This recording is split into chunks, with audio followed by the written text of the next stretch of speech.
I hereby call to order the Roseville Economic Development Authority meeting for Monday, January 22nd, 2024.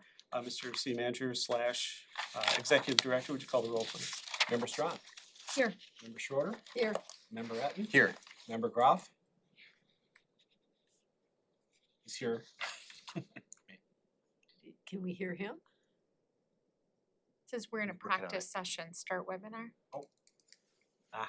We kept him out. I'm out of practice here. Hold on. All right. This is He the nodded. most suspense we've had on a roll call in a long time. Member Groff. Still can't hear him, but He he's nodded. clearly here. He's here. And President Rowe. Here. Thank you. And with us at the table here, we have our Economic Development Attorney, Gina Fiorini, who's at the sort of end of the table on my right, and our Executive Director, as mentioned before, Pat Trudgeon, on the other end of the table on my left. We also have various staff, department heads and guests who will be participating in the meeting, and we'll introduce those folks as we proceed with the various items on the agenda. I would ask folks, if you have a cell phone, to be sure to silence it or otherwise assure that it doesn't disrupt our meeting this evening. With that, we'll ask folks to stand if you're able for the Pledge of Allegiance. I pledge allegiance to the flag of the United States of America and to the republic for which it stands, one nation, under God, indivisible, with liberty and justice for all.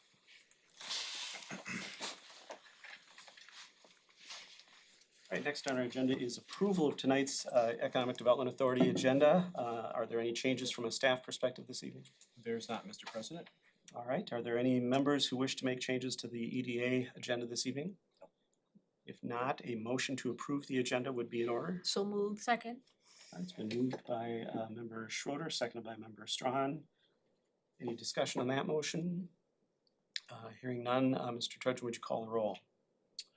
Member Strong. Aye. Member Schroeder. Aye. Member Etten. Aye. Member Groff. Selected. Thumbs up.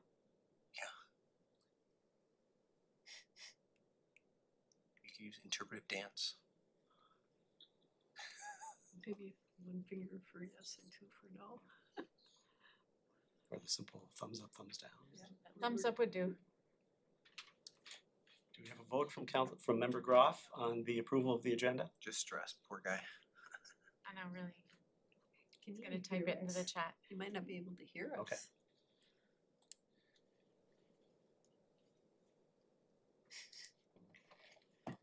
Going to need to get this to work.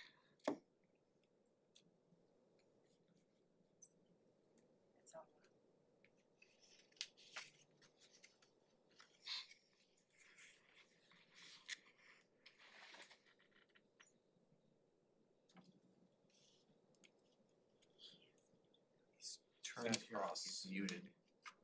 He can't hear us. You can't hear us. That's a problem. Ian is here. Hello, Ian. Ian.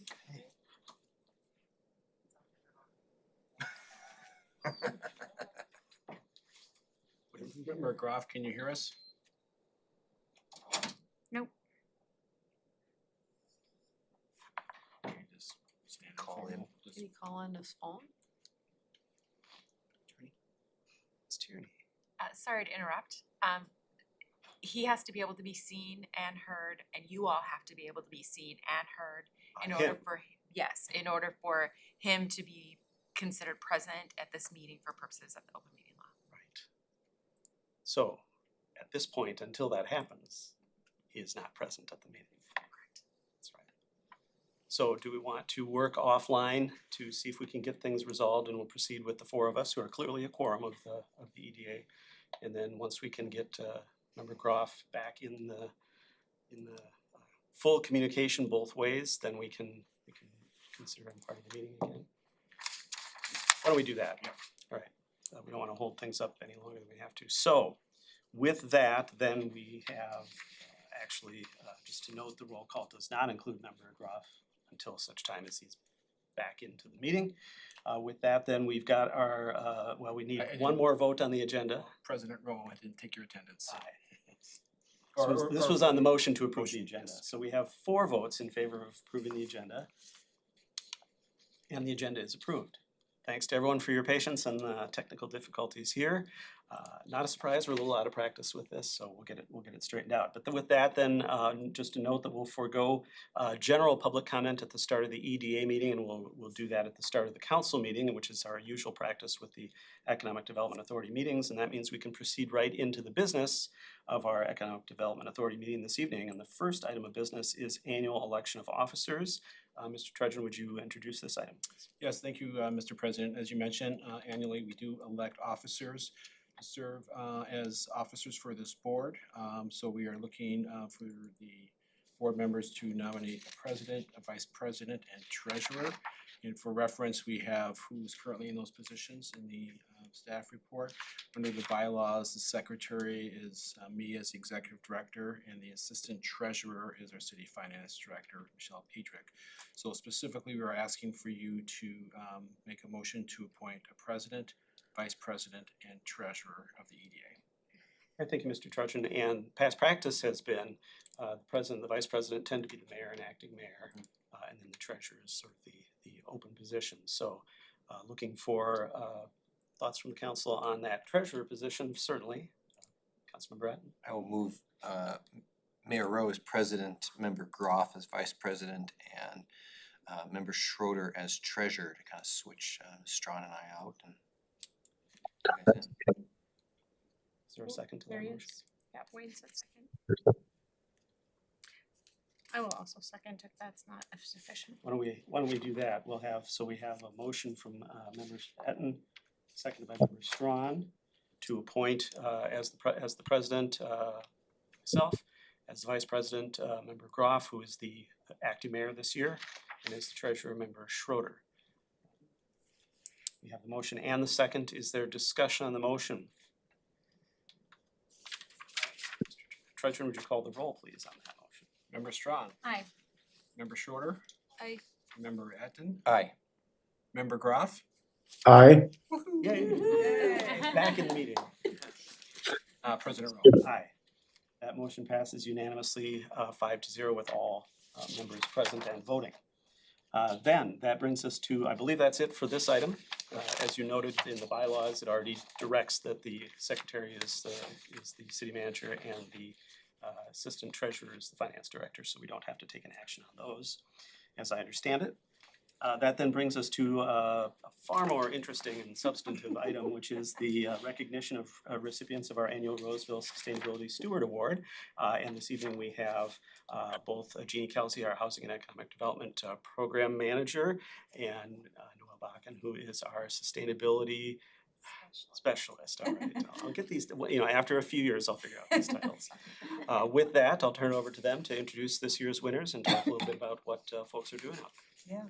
Again, I just wanted to give you a little background on this program. Is if you know, the EDA has, and prior to that was the HRA was funding this program and recognizing sustainable efforts in our community. Last year in 2022, we actually worked together with Public Works to revamp the program and make it more of an all-inclusive, I guess, opportunity for our residents. In your packet, you have that revised application. Since then, no other changes have been made for your recognition. We may bring it back at a later time for you to look at some other maybe enhancements or modifications, just because sustainability is always changing and improving in today's market. So I'm going to turn it over to Noel. We did work together in order to review all the applications that were submitted this year, and came to the conclusion of who our 3 tops were. Great, so we had a lot of really competitive applications this year. I believe we had 9 or 10, I can't remember the number offhand. But we'll start with our gold winner.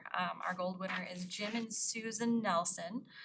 They did a lot of very impressive things, a little too many to all mention here, but one of the big things that really stuck out was they do a lot of community involvement with the city. They volunteer at city park events, including the most recent Buckthorn Dragon Stack in November. They also installed a large solar system on their roof this season, and they've been going through a really long-term landscaping project, replacing all their plants with pollinator-friendly things and native plantings and that sort of thing. So they've done a fantastic job with the community. We're glad that they also, I wanted to note, they have a plot at the Rice Street Gardens, which isn't technically a Roseville location, but it shows their commitment to the community overall. So we're really glad that they're here, and congratulations, Jim and Sue. You can come up. Make sure I've got the Would you like this? right here. is Okay. fine. Congratulations. Yeah, thank you so much. Congratulations. There you are. That will help your plantings or whatever. it might be. Absolutely. So this is that time of year. Oh, yeah. Just wanted to- Thank you. Thank you. Thank you. Thanks for all your work.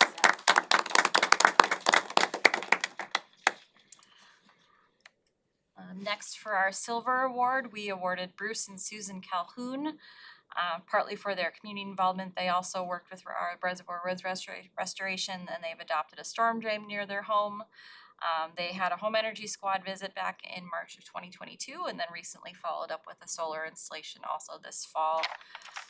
So we are very glad that they've done a lot of good work, and Susan is here today. So if Susan would like to come up and receive recognition. Two Susans today. Congratulations. Thank you. Thanks for all your work.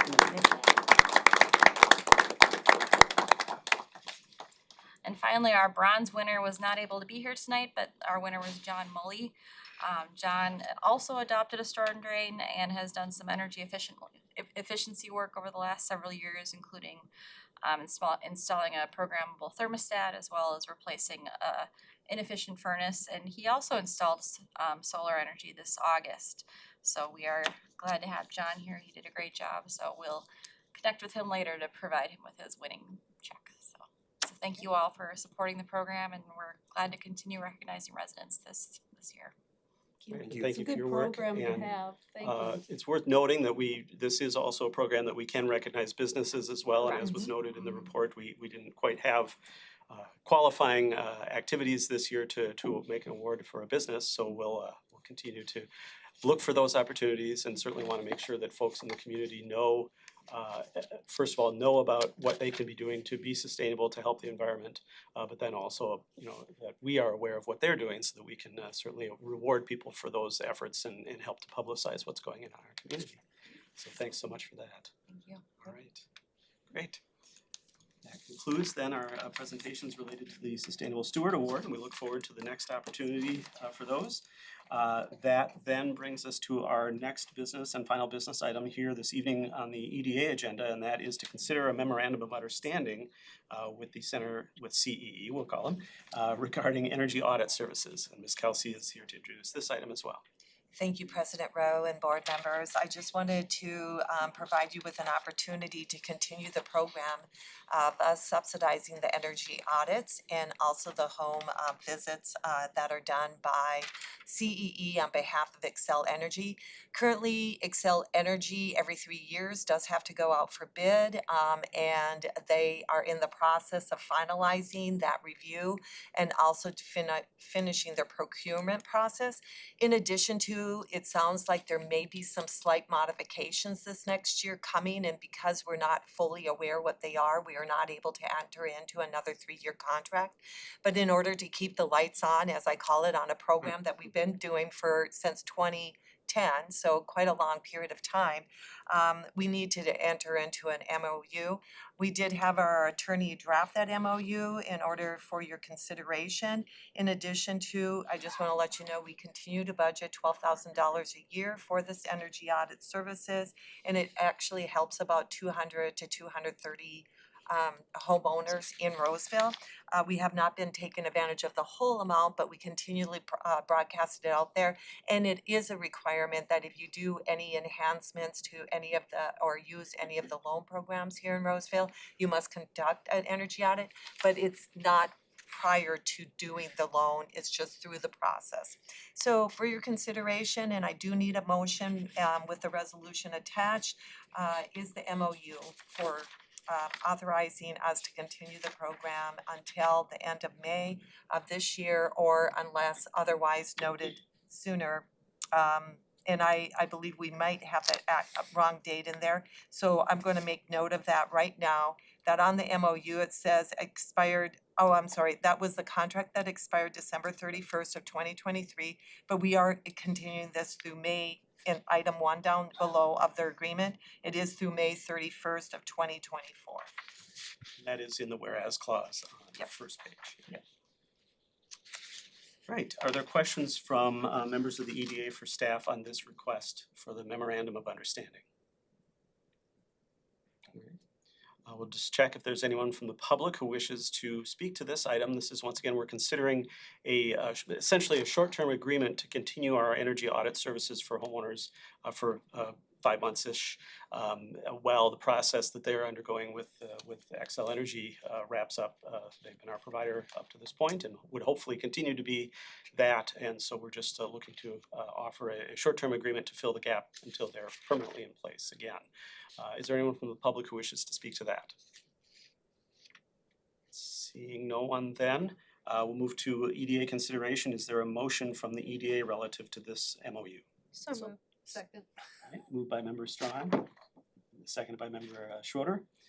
Any discussion on the motion, member Strawn, Schroeder, other members? Straightforward. Thanks for keeping the lights on There we go. and efficient.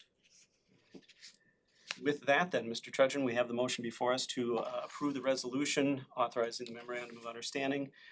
Would you call the roll, please? Member Strawn. Aye. Member Schroeder. Aye. Member Etten. Aye. Member Groff. Aye. President Rowe. Aye.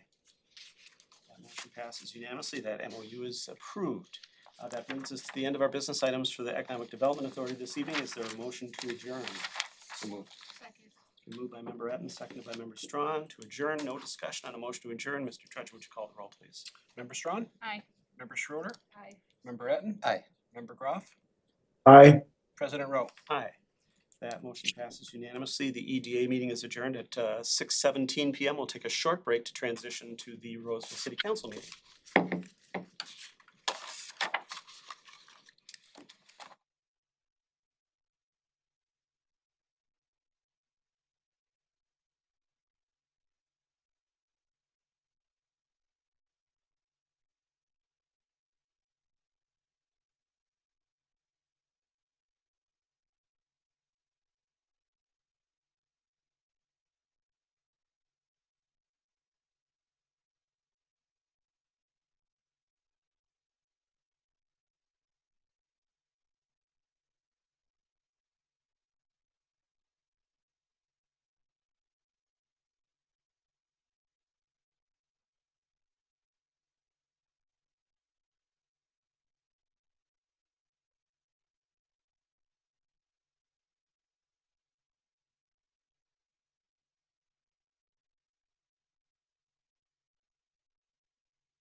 Get started. Right, hereby call to order the Roseville City Council meeting then for Monday, January 22nd, 2024. The roll call will stand as called for the Economic Development Authority meeting that immediately preceded this with all members present. But was member Goff officially? He was Roll call? in and then out and back in, so we've got Okay. him accounted for. Okay. And I just noted all members present for the council meeting, so I think we're good. With that then, we will forego a second reciting of the Pledge of Allegiance. And before we go to approval of tonight's agenda, I did want to just take a moment, and I forgot to do this at our last meeting, but I wanted to just note the passing of a former council member, And actually, this occurred late last fall in October, but I think it's important to recognize this person for their long service to the community and acknowledge their passing. This is Pat Johnson Nygaard, who was a city council member in the early 2000s, late 90s, I think, something like that, for one term. Also served on the planning commission prior to that, and was very involved in other ways, volunteering in the community. It's probably worth noting also that she had significant involvement in the Park and Recreation program, especially financial support for the program in the form of hard work and long work on the Central Park Foundation, including some time as president of the foundation. And so Pat was 88 years old and was, as I said, a longtime resident of the community, and certainly served the community in a number of ways during her time here, as well as even after here, as an advocate. And I forgot to mention the whole piece about Langton Lake Park, which is largely there and continues to thrive as a result of her efforts, as well as other folks in the neighborhood, including Carol Erickson, who's a good friend of hers and also has worked along with the city for a long time in parks. And so once again, just wanted to note and respect the passing of Ms. Johnson Nygaard. And certainly we wish condolences to her friends and family, and hope that her memory can be a blessing to all. With that, then we'll move on to consideration of tonight's council agenda. Mr. Trudgeon, is there anything that needs to be changed from a staff perspective this evening? No, there's not, Mr. Mayor. And then also check with council members. Council members, anything that needs to be changed this evening on the agenda, or there's no consent agenda, so nothing to remove. Doesn't appear to be the case. All right, then a motion to approve tonight's agenda would be in order. So moved. Second. It's been moved by Councilmember Schroeder, second by Councilmember Etten. Mr. Trudgeon, would you call the roll on approval of the agenda? Councilmember Strawn. Aye. Councilmember Schroeder. Aye. Councilmember Etten. Aye. Councilmember Groff. Aye. Mayor Rowe. Aye, that passes unanimously. We have our agenda for this evening. Next on our agenda, just to make the fire dog even more anxious, is we'll take some time for public comment. And this is a chance for members of the public to speak on items that are not on tonight's agenda, but may either be of interest to people in the community or related to city business.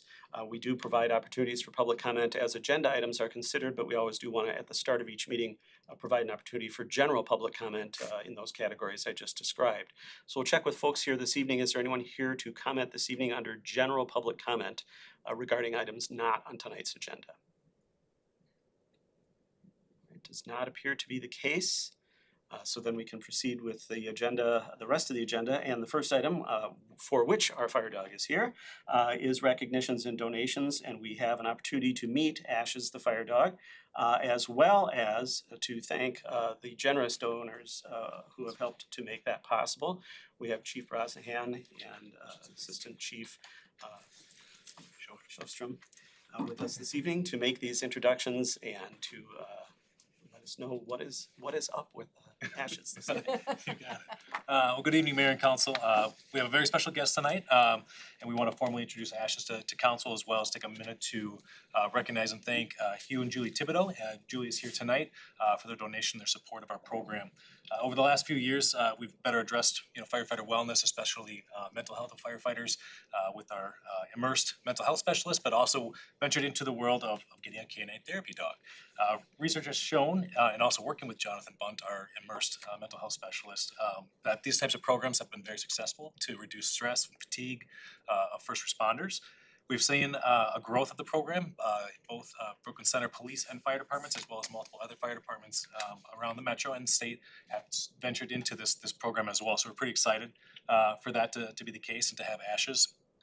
So not only will Ashes be utilized by our firefighters to improve their wellness and dealing with stress and mental fatigue of the work they do, we'll also be able to utilize Ashes as part of our community outreach events, public education opportunities, and of course out on critical and sensitive incident scenes. So as part of Ashes training, which Chief Shostrom will get into in just a little bit, she will be able to go out both in the fire station and go out to critical incidents and provide that comfort and care, both the firefighters, first responders, and also to members of the community. So with that being said, I'll introduce Neil to introduce Ashes and kind of talk about some of the training, and obviously we can open up for questions that the council has. Well, Mayors, members of council, thank you for having me and Ashes here tonight. I'm honored to be able to share our program with you in the entire city. As many of you know, the fire department, as the chief mentioned, has placed a strong emphasis on our mental health of our firefighters, and being innovative and progressive has brought us to include ASHES as part of that mission as well. The development of our Therapy Comfort Canine program is one more example of this approach, and while only a few months into this program, as the chief mentioned, ASHES' presence for our firefighters in the firehouse has been quite evident on a daily basis. Beyond the impact within our firehouse, our program has been able to begin expanding its reach to all of the city staff. I'm frequently requested to make visits over to City Hall, and have subsequently become the most invisible employee we have, subsequent to Ash's shadow, and I'm totally okay with that. So, not only that, she's also been directly involved in several of our community outreach events, including just our general training around the community. We've been at Roseville Mall several times, and I'll talk about that in a moment, but each one of those opportunities have been great outreach opportunities for the fire department and our community as well. So while this program has required the support of the city and fire department, I would miss not to once again thank the Thibodeaux for the generous financial donation that has made this program possible. In addition to the Thibodeaux' generosity, Rosedale Center has provided both financial support as well as being incredibly supportive in allowing us to train within the mall, helping to prepare Ashes for her work in highly dynamic environments. So for those people who were there over Thanksgiving when we were there, I apologize for the barking in the corridor, but it was a great experience. If you follow her on Instagram, you saw her Santa pictures as well while we were there. In addition, Rice Pet Clinic, which is just across the street of Rice Street in Little Canada, has been very generous in providing Ash's first year of life vet care for free, as well as providing a lifetime discount on her veterinary care as well. Lastly, I want to recognize Soldier 6 and Trainer Tom, who provides us with our weekly training and guidance on preparing Ashes for her service dog certification and specific training for her therapy work to come. For those who do not know, Soldier 6 is a local nonprofit organization whose mission is to provide service dogs to veterans, first responders, and first responder agencies who are in need of the life-saving benefits of a trained service dog. While their mission is straightforward, the work that goes into achieving this mission is immense, from the coordination of trainers who will teach handlers and dogs alike, to the huge fundraising effort that has to occur to meet the financial commitment it requires to get a dog from puppy to certified, and even to maintain that certification for the life of a dog at a cost that can easily exceed $30,000. We're grateful for the support of everyone mentioned above, our entire community and the council for your continued support of our firefighters and our mental health program. Any questions that I can answer? Questions from Ashes? What kind of dog is Ashes? Ashes is a silver lab. She came from a breeder in North Dakota, just south of Bismarck. They have direct ties to Perham, Minnesota as well. Which uniquely, Soldier 6 head trainer, his name is Mike, is a employee of KLN Brands, which is based in Perham, Minnesota. They provide dog food and, not to be an ad for them, but the Willy Wallaby licorice that you buy at the store is also a KLN family's brand. So they are a key function and supporter of this entire program as well by donating Mike's time to Soldier 6 to be their lead trainer.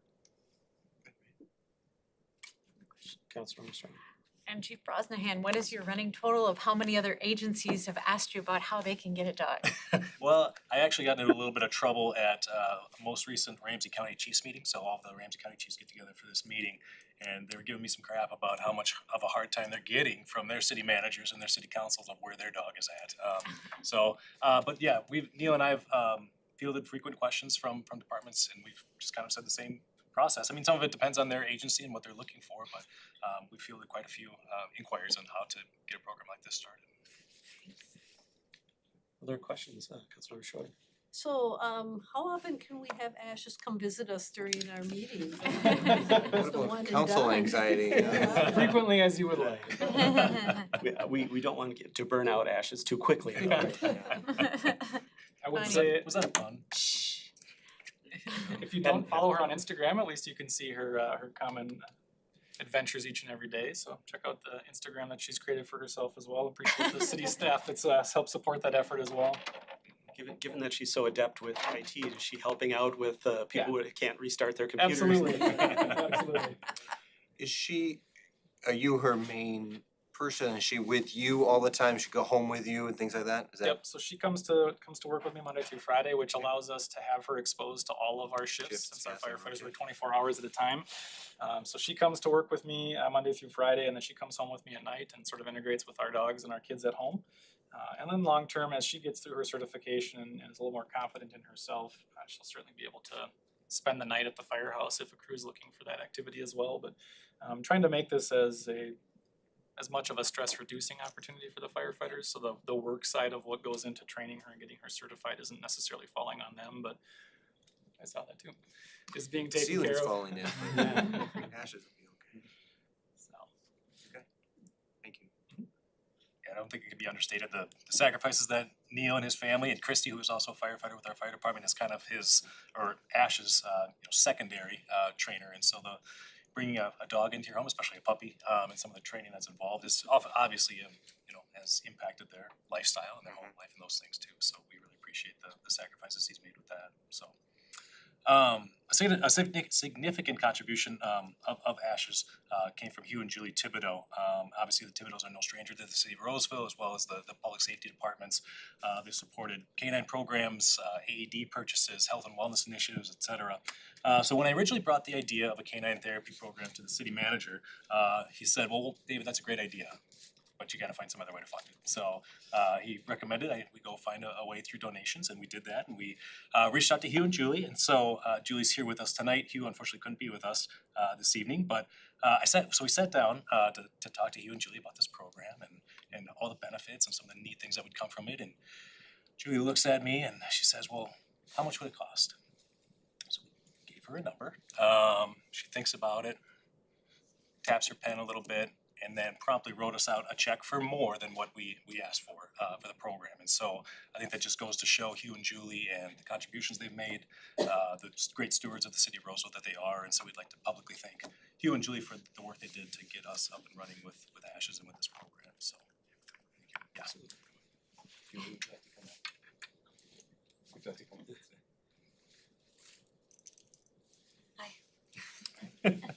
So again, we'd like to thank you for all the work that you've done for us and helping us get this program up and running and being such a supportive steward of the fire department, police department, and the city of Roseville.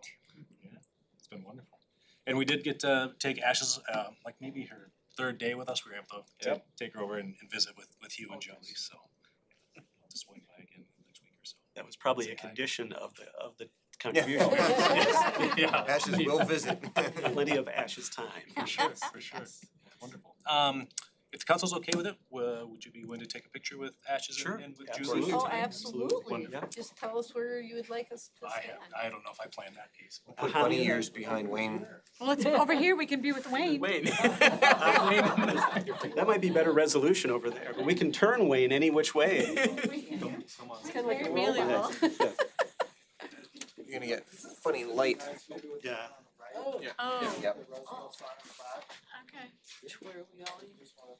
Right here. Yep. Oh, right there. All right. Reveal Wayne, Yeah, where's Wayne headed? He'll be on the right. Oh, okay. you got him? TV. Oh, gotcha. Julie, you got kind of blue from the screen. Little closer, maybe. Yeah. You too. I know. Perfect. Lovely. Alright, 3. Alright, that looks great. One more. 3. Awesome. Thank you. Thank you. Thank you so much. I bet you're getting good at photoing the dog, huh? Ian follows you about? True. I think so. So hard not to borrow her. I know. She's so cute. We need to, She's probably what Ashley. Wayne, can you turn a little bit to your left? I guess it'd be his right. She is a mystery dog, but part of her's He's back. All right. Once again, thanks to everybody, including certainly the Thibodeaus, but also, as was mentioned, Rosedale and the veterinary clinic and everybody who's contributed to support the effort of having Ashes serving our department and our community. And we look forward to, as she grows up and grows into that role and has that certification. With that, then we'll proceed with the other items on our agenda, and this gets into our business items. And the first business item is item 7A, which is to have a discussion of the scope, duties, and functions with our representatives of the Human Rights Inclusion and Engagement Commission. And we can certainly take a moment if we need to kind of get set up for them. So why don't we take just a couple minute break for that? Is there just 3 other need to move?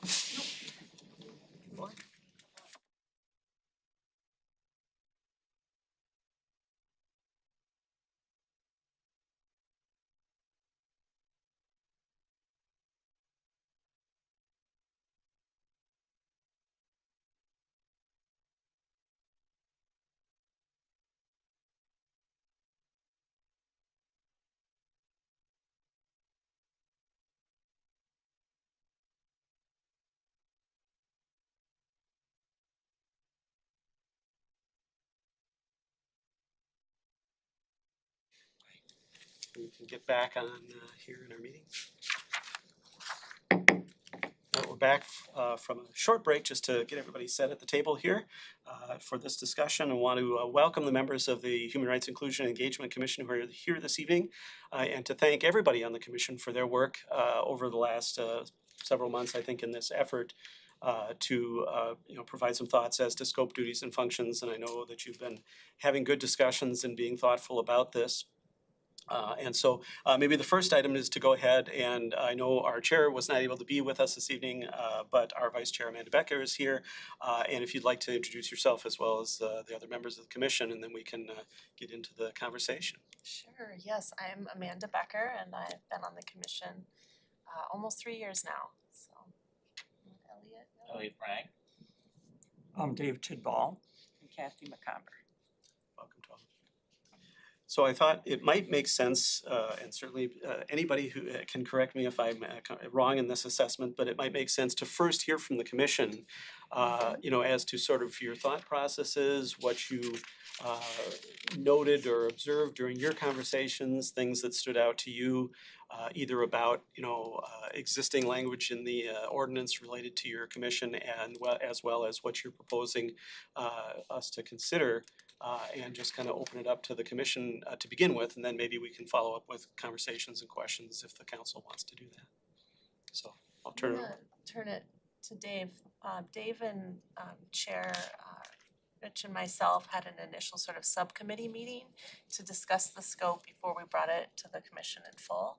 So Dave and I have a little bit more intimate initial insight into how things started to turn, but I'll let Dave speak a little bit on behalf of Sure.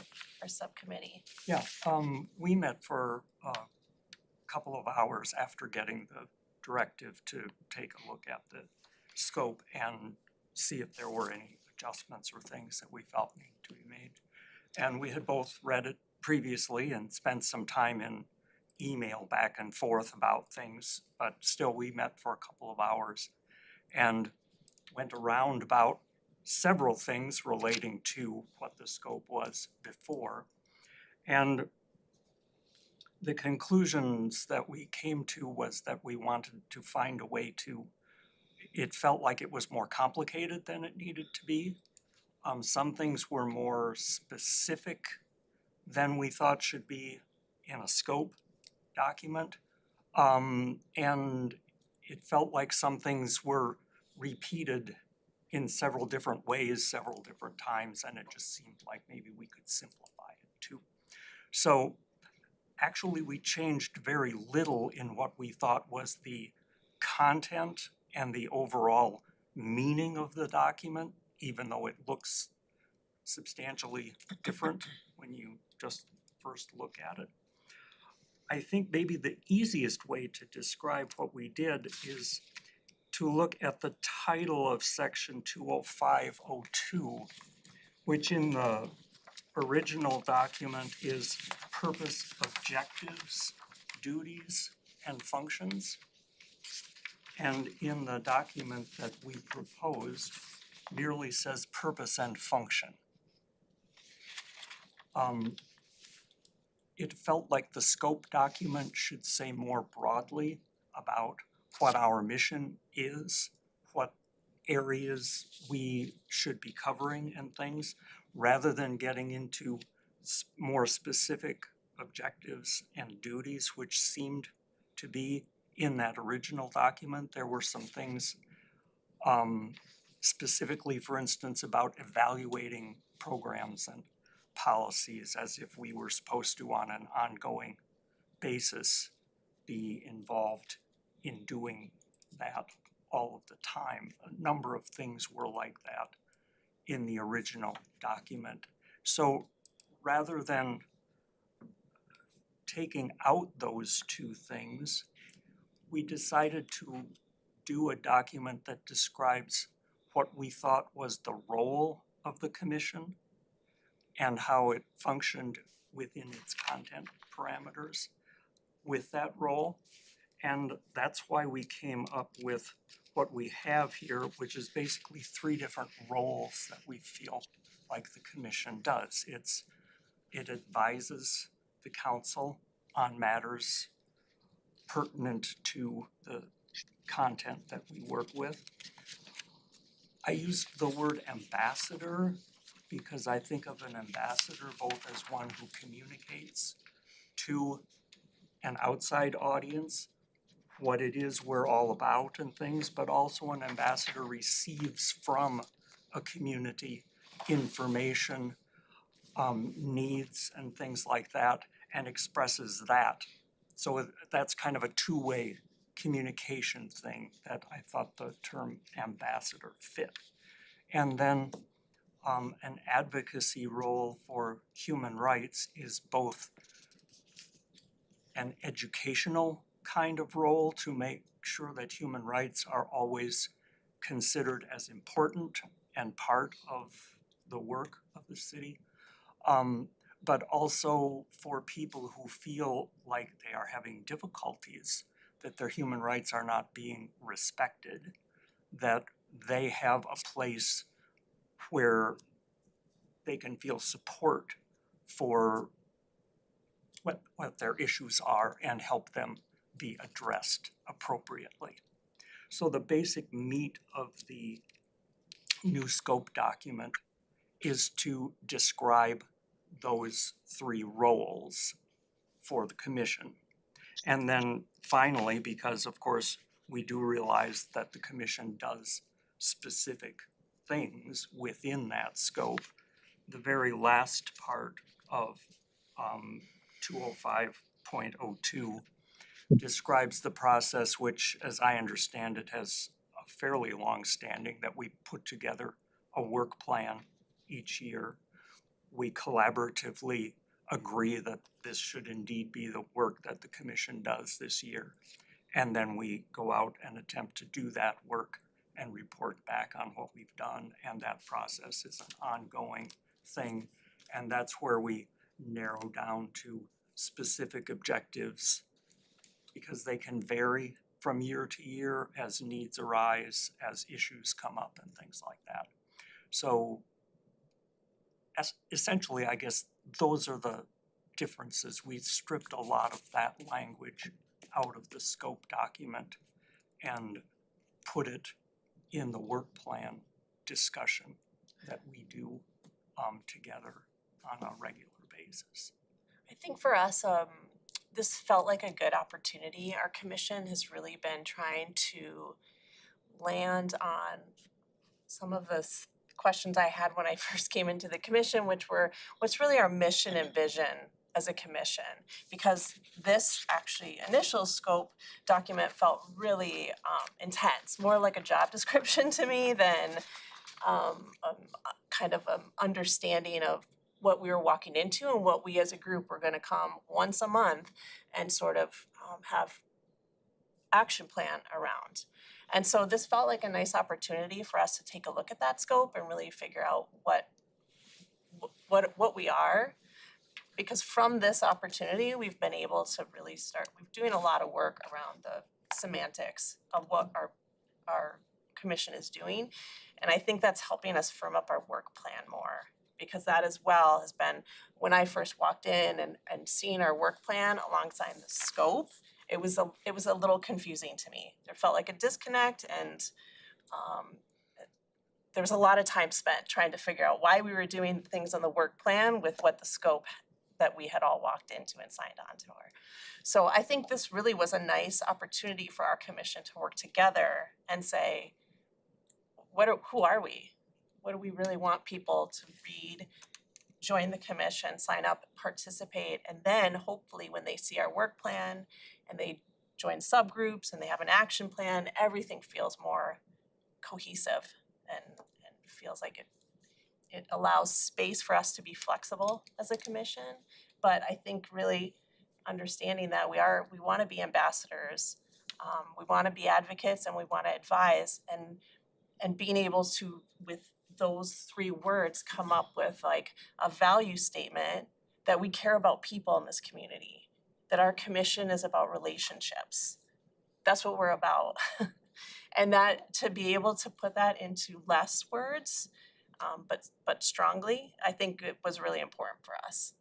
So So I guess we weren't super surprised when there was a little question around why it looked different, because we were really intentional about the exercise. I think what it does is help us align our activities well with, it's clear how they derive from the proposed scope document change. And then that lets it flow into the processes we'll use in the work plan and the activities we do to accomplish the goals. Yeah, more specifically, in agreement, it allows us to accept a mission and a vision, direct all of our activities towards those, and yet assign a structure that then in turn allows us to define objectives within the scope and a work plan for each of those objectives. And we're actually in process of that right now. Yeah, we've been working on that. And So we're hoping you'll accept the scope, so we can well, continue to do So that you don't have work. to change your whole work plan. And I stopped halfway through the process. After the subcommittee met, I did an initial draft writing of this. The whole commission spent 45 minutes or more talking about it, and with a couple of small wording exceptions, decided that this indeed did fit what we hoped you would agree to. And so that's how you received, the whole commission voted on it then, and that's how you received the document that you have. And I did want to just, I realized, I don't know how many people at this table were involved in the drafting of the original or around for the drafting of the original code. So I thought I'd just take a moment to provide some context to that because I acknowledge that it is very specific and was a lot of words. And it came from the evolution of two commissions into one, Human Rights Commission and Community Engagement Commission, and how to make sure that we respected the somewhat different but yet similar sort of areas that those two work in. And so I'm not surprised that it was probably overly wordy and very specific, but we were trying, that's a part of what we were trying to do, was just trying to make sure kind of everybody understood. But I can definitely, I don't take it as criticism, having been involved in that drafting, that it certainly can be improved. And I appreciate the notion that you have of simplifying and being more straightforward about things. I think that is It helpful. wasn't so much a critique as, since we were given an opportunity to rework things, which was a good idea, we thought, to take a look at it. We felt, well, we might as well do the best job we can. And so it looks a little different, but I think if you look at what it's designed for, I think the intentions, the scope of what you could see people doing on a commission like that is really virtually the same. It's just done differently, and I think clearer for us at least. More clearly and Yeah. succinctly. And what all the members, not just in consensus, but in a unanimous consensus, feel is that the work that Dave and Amanda and Rick did to create this document meets the essence of what we think was what was intended by the original document, but defines it for us better so that we can actually do our job and still meet your original intent. All right, questions, Councilmember Strong, Thank you. or thoughts? Yes, well, I know you guys have had a problem with retention. And do you see the rewriting as a way that would improve that with a different understanding of what the goals and expectations are for the organization? Having been in nonprofits, mission and vision are high on my list of things in which to drive us in our work, so. I think so. I actually was thinking that, especially on the way over here. Just, I think, again, having come in, about 3 years ago now, just having the opportunity to hopefully set up new people coming in to feel more confidently like we've in this recent future looked at the scope and it feels like something we're all in alignment on and building off of. I think it almost feels like we have a kind of a new foundation built. Like we took a little time to rebuild the foundation, clean it up, and we can build onto that. Because I think we are aware, we are concerned about retention, we're concerned about outreach, we're concerned about getting more youth on our commission again. I think to do all of that, we're kind of right now in the not quite as fun work of doing consensus workshops, figuring out an action plan, figuring out our language. It's not the most exciting work, and it doesn't feel for some of us like this is why we joined the commission, is to figure it out. But the truth is, it's a commission that's gonna continue to evolve and change as Roseville's needs change and demographics change. And so I think the exercise is worthwhile because we need to practice together as a group, being in alignment on our words, because so much of what we do is about the people in the community. And we were finding that out when we were going to events and people were saying, what is this Human Rights Commission? And I was, I don't want to direct people to the website. It's like, what are 3 words we can use we're ambassadors, we, help advise, and we're advocates for you. Finding words and language that feels easy, that we all agree to, and that can hopefully make people in the community be more curious and show up or participate. So absolutely. I also think, you know how it is when you start something new, it's like drinking from a fire hose and you can't figure out which of the many things you're being exposed to are the critical ones and what priority. I think this language change makes it very easy to see the kind of mission, vision, value, scope thing and drill right down into what will be our work plan activities and be able to say, yes, I can see that this links to this links to that. And I don't think it was as clear in the original language. And it makes a lot of sense if you're trying to merge 2 disparate things and keep everyone happy and Right, and in answer specifically to your question, Councilmember Strawn, what this allows us to do is when we recruit people to serve on the commission, it is a volunteer commission, the people who apply already have the drive, they already have the desire to do these things. But if we can present to them, here is our document, here are our 3 A's that fit our mission and our vision, and place before them, here is our structure of how you would fit in and where you can make choices to be part of it, that you can do a lot better getting people to serve and stay on the commission. I think we can meet and exceed the expectations of someone new coming in, where in the past that might not have been true. Exactly. And I've been sitting here listening to them say wonderful things, but actually they left out one of the most important parts. We've been spending a couple of months worth of meetings working down to what goals do we want to have for the work plan for this year. And you hit one of the 2 that we put on there, which is to create a structure for the commission, an internal structure for the commission that helps us define for new people what we do, helps us along the way to retain people, and as people leave, helps us to capture some of the wisdom and experience that they had while they were there.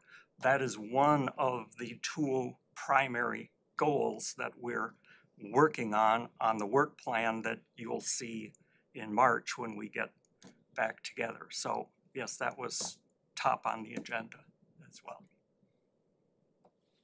Right. Other thoughts or questions? Oh, I was gonna say if we wanted Councilmember Groff to participate, he'd have to refresh himself on how to use the raise your hand feature. Got and we would have to refresh ourselves on paying attention to that. I see he has done his part, and I appreciate that being pointed out to me.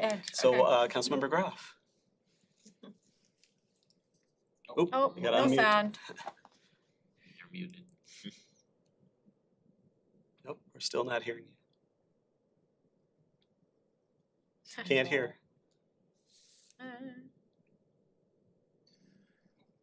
He's going out and in, wants to come back in. All right, any other, while we're waiting for that, any other council members? Or do we have to wait for Councilmember Groff to come back so that he's missing something? Okay, all right. Did you have a I did have a follow-up? follow-up question. I don't know if in your assessment of your scope, if you considered the membership number. Because you guys have a larger commission than some of the others. And so that means there's always 4 or 5 new people coming on, given. So if there was a consideration on whether yours should not have as many people as we recruit for new people, so that there are less new people, but then you want enough blood to do what kind of work. So I really especially respect Kathy, given your duration on how long you've been on this group. So I don't know what your thoughts are, what if you guys addressed that. I don't think we thought about reducing it because it's set in the legal language, but there is a lot of work to do, and we do a lot of it through subgroups that are under the quorum number. So I'd really be concerned. We've in the past been down, I don't know, 2 or 3 members, and it really impacts how much we can get done. So no, I think in this instance, this commission works really well with that many voices at the table. Yeah. We would have to limit The number of subgroups. especially the outreach, ambassador and advisory work that we do if we had fewer people to be able to share the burden, as it were. Councilmember Groff is back. Right, Councilmember Groff, your thoughts or questions? No sound. Still no audio. Sorry. So Pat, as the host of the meeting, can you check if he's muted? He's Under unmuted right now. Okay. So at our end, we should be receiving it. By the way. Try his phone. We might have to have one source for video and one source for audio. If that works. We go to other council members in the meantime. Thoughts, questions? Councilmember Schroeder? Thank you so much for doing all this work. Obviously it was time to relook at it as our mayor talked about. Your group was bringing the 2 commissions together. And actually that's how the 9 started too, because they wanted to make sure people from both commission could be on it. So that's where that 9 came from. And it's, most of the other commissions are at 7. And then that was gonna be one of my questions about, do you need to look at how you do the sub work and stuff to make sure maybe 7 would work better for you? But obviously you've already talked about it on that side. So I'll go on to my other questions and comments then. I did want to revisit what the role of the commissions are according to chapter 201 of the advisories for commissions. It says, advisory commissions are established to provide a method for citizens' input and are advisory to the city council. And so that's where I started from, because that's where commissions are developed to do, to help advise us particularly. And I was looking at your purpose and function, and this first paragraph you have there, I think does a really nice job defining what the city is trying to do. For me though, it's too broad, and I think it would make sense to bring it down to what specifically the commission does to help this.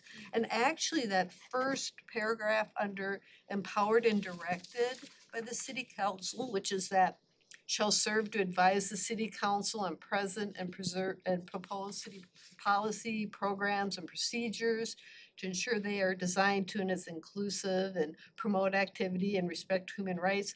To me, that actually sounds more like a purpose for a commission. How you wrote the other one was beautifully done to talk about what the city is trying to do, but for me, it seemed like it needed to come down a little bit to how it's specifically for the commission. And then I have to say, when read the paragraph about the advocate part, and thank you for talking about that, because I was, a couple of comments on that one was you're supposed to advise the city and not individuals, and so I was a little uncomfortable about that becoming a legal issue if you're out advocating for individuals, especially if they have something against the city. So to me, that was an uncomfortable piece on that, and that I think speaking to our city manager, that a lot of times those type of issues are handled at the state level and not at the commission and the attorney could probably talk more to that. And so that this particular paragraph, I was being a little uncomfortable, particularly since the liability and going back to that, the job of the commission is to advise us, and that advocate part, I'm having a little trouble. So maybe you could talk around that a little more to explain how do you deal with those issues? And just maybe, just really quickly, I think specifically the way it's written, it sounds like you're advocating for people who have human rights issues that the city is being accused of. Yes. Is how it kind of looks like it's being Yes. worded, and so And I think that's what raised some that's why I was questions. uncomfortable So with it. so what did you really mean to say? I think so Well- we need to understand. We talked a great deal about that sentence, and being an advocate for human rights is a difficult position to be in, because it almost always involves a variety of different authority structures, because supposedly a violation of a person's human rights has been done by some entity, usually a group, whatever it is, could be a business, a labor union, a city, a state, something like that, We did not intend it to sound like we would be involved in legal matters. What I remember of the discussion was that it is sometimes a very lonely thing for a person to believe that they are having human rights problems with an organization, with a government, or things like that. And it was more the feeling that a person like that needed somebody to help guide them through the process, help be a communication conduit for things, to feel that they were in some ways at least supported in the difficulties they were having. And the reason we actually included involving the city was that we had left that out. It would give the impression that we would get involved in any human rights problem that any citizen had with anybody. And we thought that in a role of advising and also that ambassadorial role, we felt like we had more of a duty to help the communication happen, help people understand how they go about doing this or doing that or doing something else. The discussion, if I remember it right, was that almost all of this legal work gets done by the State Department of Human Rights, and that's appropriately where it should be. So there may be a more clear way to word that, but we felt like it was a part of our mission to help that whole process have good outcomes, and particularly as it related to the city. small C city. Yeah, I think yeah. that's the thing that caught attention too is Within the when it, city. when the word city is capitalized, that tends to refer to this organization specifically, and I don't think that's what you meant. I If- think you meant the city more Yeah. broadly, but not outside our city limits necessarily. Yeah, if And I that's, think what we envisioned also is that if we're acting as advocates on a human rights issue, it's an advocate to the city council specifically for resources or anything that the city can do to be of assistance. Not because the city is the source. Right, and the messages often come, it's rare that someone would come personally to the, from the public would come into the, one of the meetings, they certainly are welcome. But we do get the messages through the inbox for the Human Rights Commission, which also goes to whoever our staff liaison is. And we never have and never would try and work through something without engaging city staff. That's kind of, but we're a conduit for the information. Whether people, no matter what they feel like they're violated, that we have, we listen Yes. and pass it on to the appropriate and often and recommend them to the Human Rights Commission for the state if that's where it needs to go. And I think that's why we did decide on may serve as an advocate, because I think that that is kind of what the commission comes together and sits around, and we do have multiple voices, and ideally we have multiple voices and perspectives to have these conversations when people do come to us with concerns. I think it is important that we hold a space for that conversation and dialogue, and that we may have to advocate for them, which we would then come present to you as an issue, that something maybe the city can, I think you're right, the wording isn't quite right, involving the city, but might be that the city could in some way support change. So there's probably some language adjusting still, We could always but work with Rebecca too on yeah. being more clear. Well, and I think, just as an example, something that we had thought about as a maybe a hypothetical during the drafting of the earlier language was the notion that if through the receipt of individual people's individual issues over time, the commission sensed a trend about, well, this particular type of infraction against somebody's human rights seems to be happening a lot in our community. Perhaps then the commission could say, not specifically advocating on behalf of an individual even, but saying this issue seems to be in the forefront of our community. We've had some discussions, we think here's some ways that perhaps can be addressed in the role that the city has to address some of those issues and make recommendations to the city in that regard. That was something that I think was a part of the thought process as we were initially envisioning this, and I don't know if that kind of matches with at least part of what you're thinking about in this area. Is that?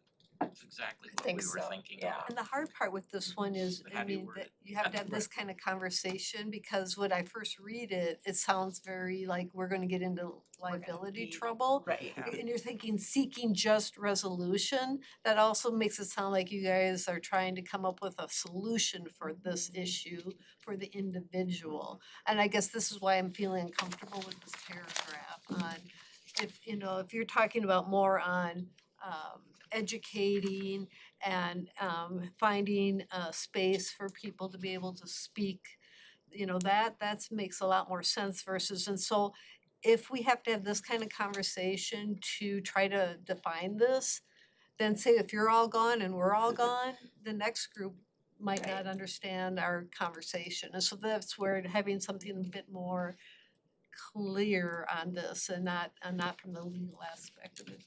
And I think, being that these two council members are involved more broadly in the sort of the updating of our code language, it might make sense if you wanted to, and you wanted to maybe get a couple of the commission members together with these couple of council members to work through after we're done with this discussion, wherever we end up, kind of putting the language to it that works for everybody going forward. And I have one more question. Sure. This is an easy one, I think. Why did you take out the perform other duties and function as directed by the city council? That came off of the old one. I guess, Cause that's in all these commissions. yeah,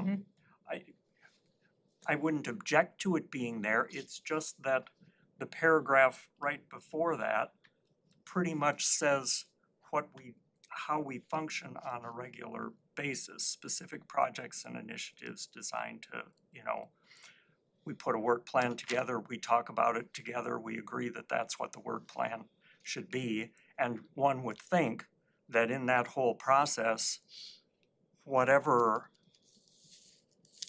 the council wanted us to do or whatever we felt like we should be doing should be all taken care of.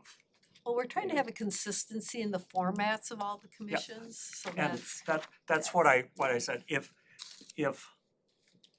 it helps in the whole process to have that sentence in there, I don't see why we would. That's what I wanted to yeah. find out if there I don't see why we would object, it's just we didn't put it in there because it seemed redundant to what we were writing, so. You didn't spend 40 of your 45 minutes talking about that, so.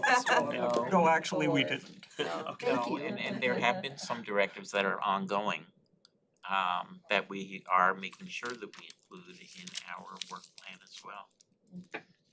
Things like proclamations, for example, and so on. But certainly if we had a directive, we wanna make sure that we address it. And I did want to get back to Councilmember Groff because I know he had wanted to be a part of this and wasn't able with technical difficulties. It sounds like we've got him He's on back. the phone, so. Okay. you can hear his voice. So we have audio, all right. Councilmember Groff.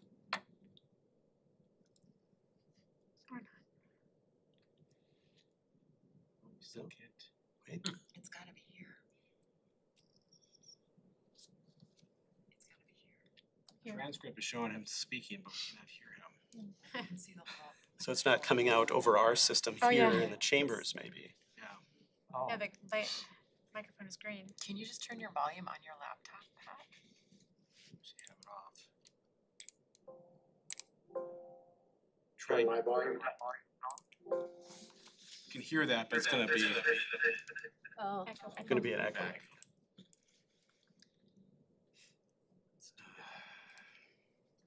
I know. Keep trying. Okay. Can he just sign in using his phone? Is the computer the problem? But he has to be visible. Well, he has to be able to see us. It's, if there's not gonna be a vote, it's less of an issue. You can allow him to participate, but he wouldn't be considered present at the meeting as a voting member under the open meeting law, but I don't, this is a discussion item, so I think that I'm actually just wondering if he could try signing in using his phone, not just calling, but Using using the his app on the phone. Yep. For both audio and video. In the middle of the Technology, table? move away, Yep. like my work computer won't do certain things, and so I have to use my phone for reasons I don't understand and don't appreciate. He's back, but we still the can't hear him. volume was off on the thing. The volume for Ah, the. Rebecca's got the answer here. I don't know if you can hear. I hear lots of things. We just can't have. I don't know if you wanna try it. No. Dance. So now there's an echo. There. Okay, now we can hear you. Okay, good. I'll make it very brief. I just wanna say I appreciate the work they've done. I think this is getting to a lot of the points that I've been worried about, concerned about as far as retention and direction and understanding and making the goals and work simplified. The other document was too complicated, so I think what we're doing now, you're headed in the right direction and I support that work, and if Councilmember Etten and Schroeder want to talk to them about those two issues, I'm fine with that. I think that's a good idea. Thanks. Great, thank you, Councilmember Groff. Right. Just have to make sure we don't have the echo situation. Councilmember Strawn, I know you had wanted to mention something. I did.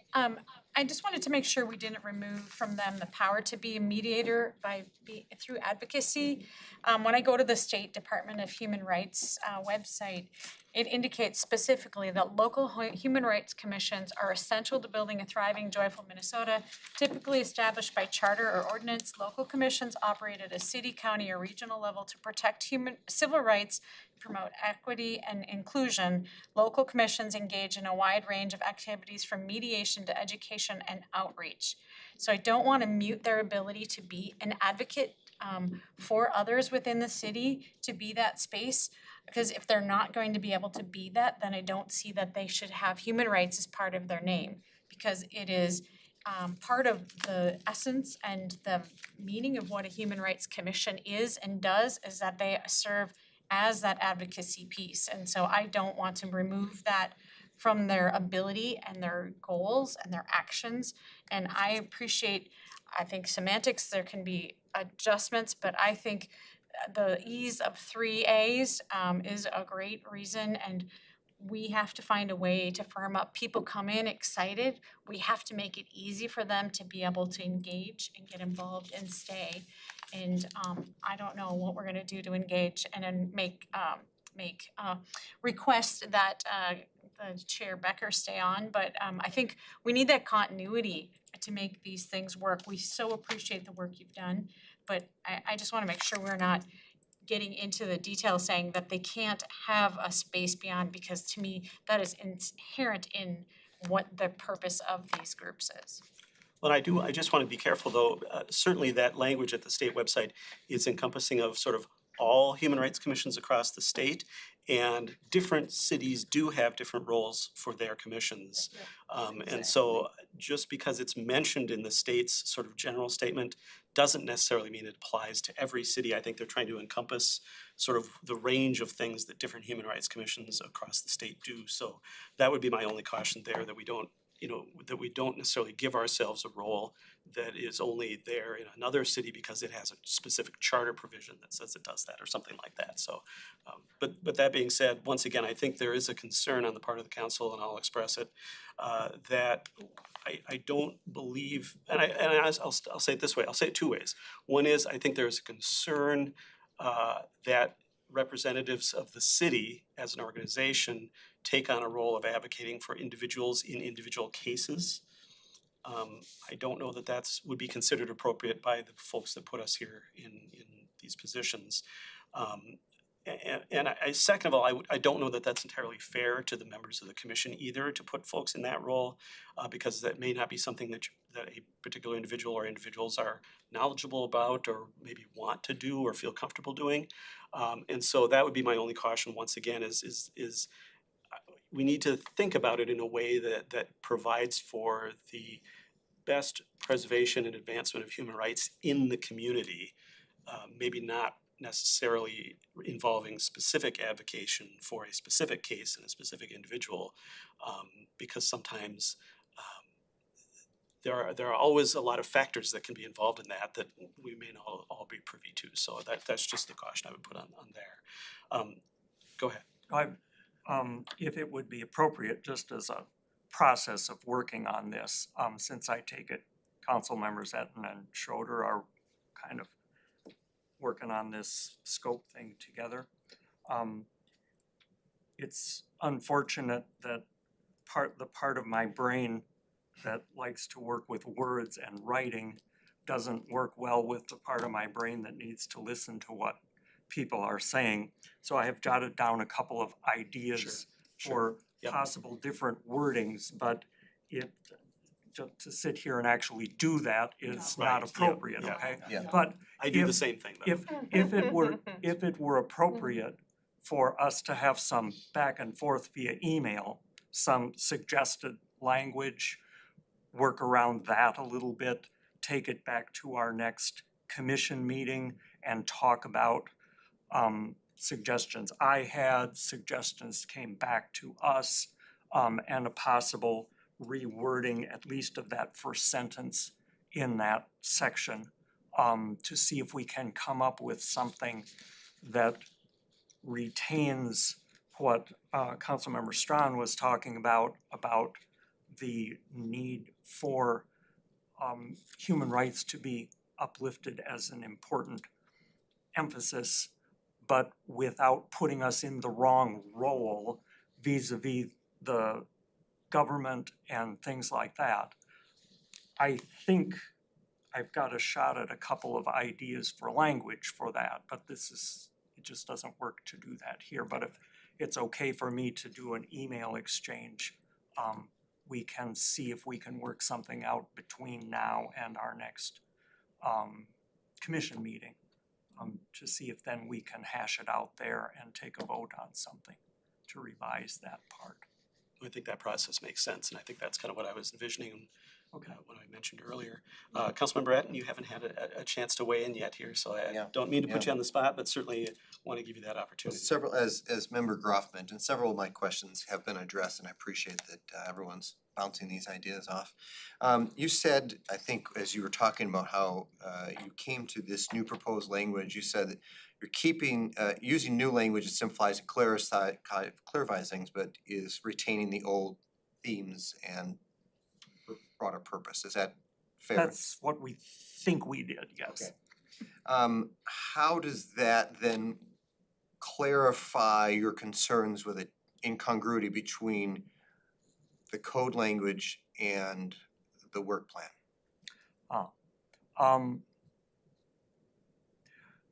The way we wrote the scope gives us basically three different broad roles. The advising role, the master role, the advocacy role, at least the way it's written now, which was a kind of a mnemonic thing to do.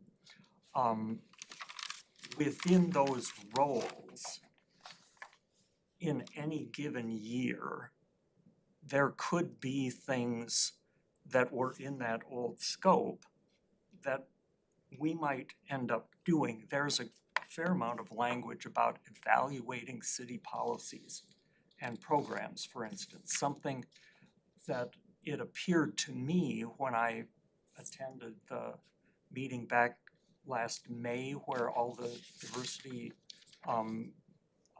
equity and, all the departments, it seemed to me that they were already doing a lot of that work and they actually have the expertise to do that work.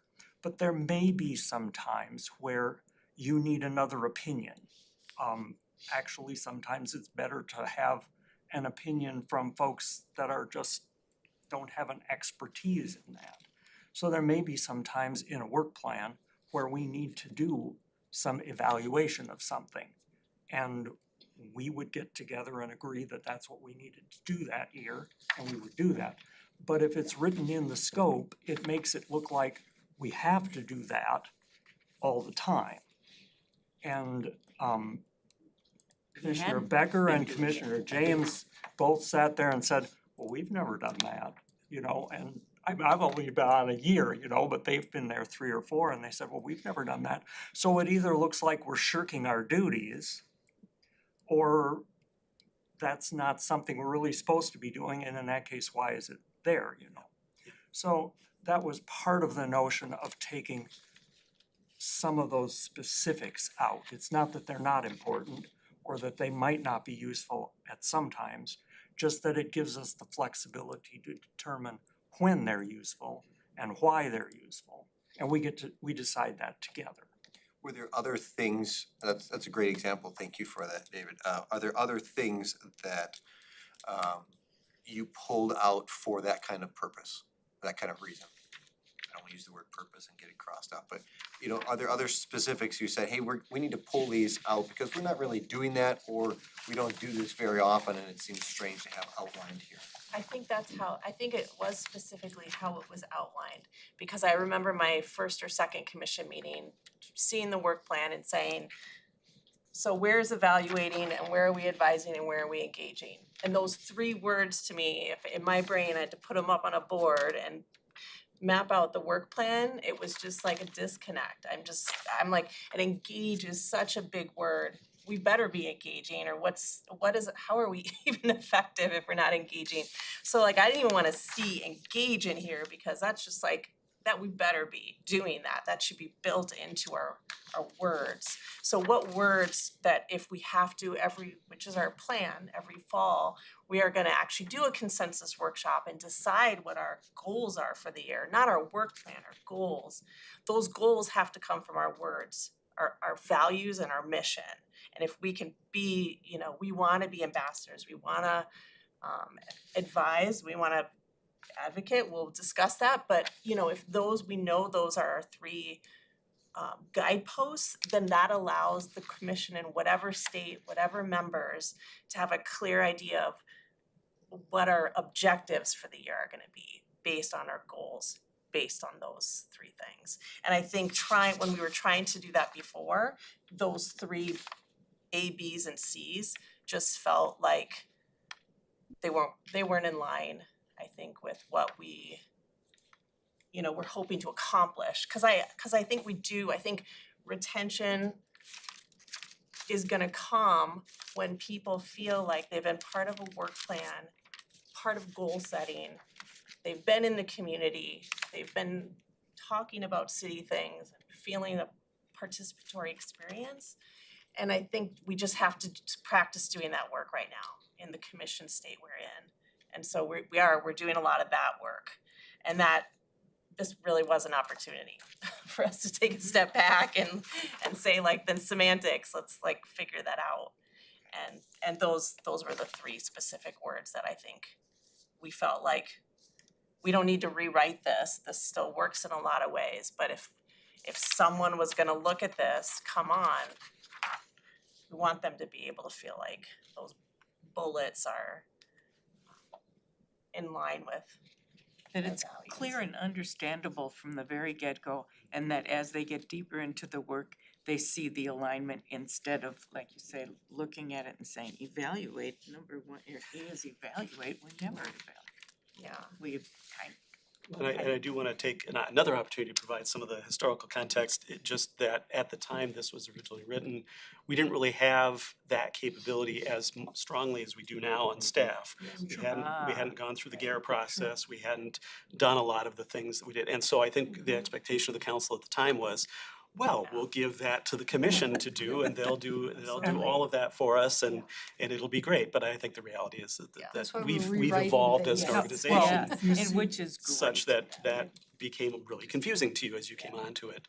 I did also just want to note officially that nothing bad happened to Mr. Frank. He just had another obligation. He had to Yes, leave. he had to leave, Right, I'm yeah, sorry. so I just wanted to note that, so that folks didn't start to wonder what was going on there. I didn't wanna He didn't shorten get your. mad or something. Yeah, he was not upset with the conversation as far as we know, but Councilmember Bratton, if you had other things you wanted to go over. I'm okay for now, that helps, cause I wanted to get into what pieces you were pulling out and with what intention.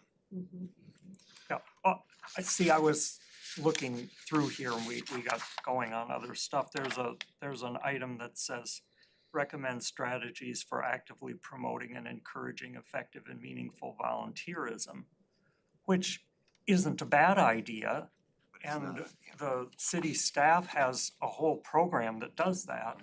And that's not saying that sometimes it might not be a good idea for us to take a particular niche of that and do that.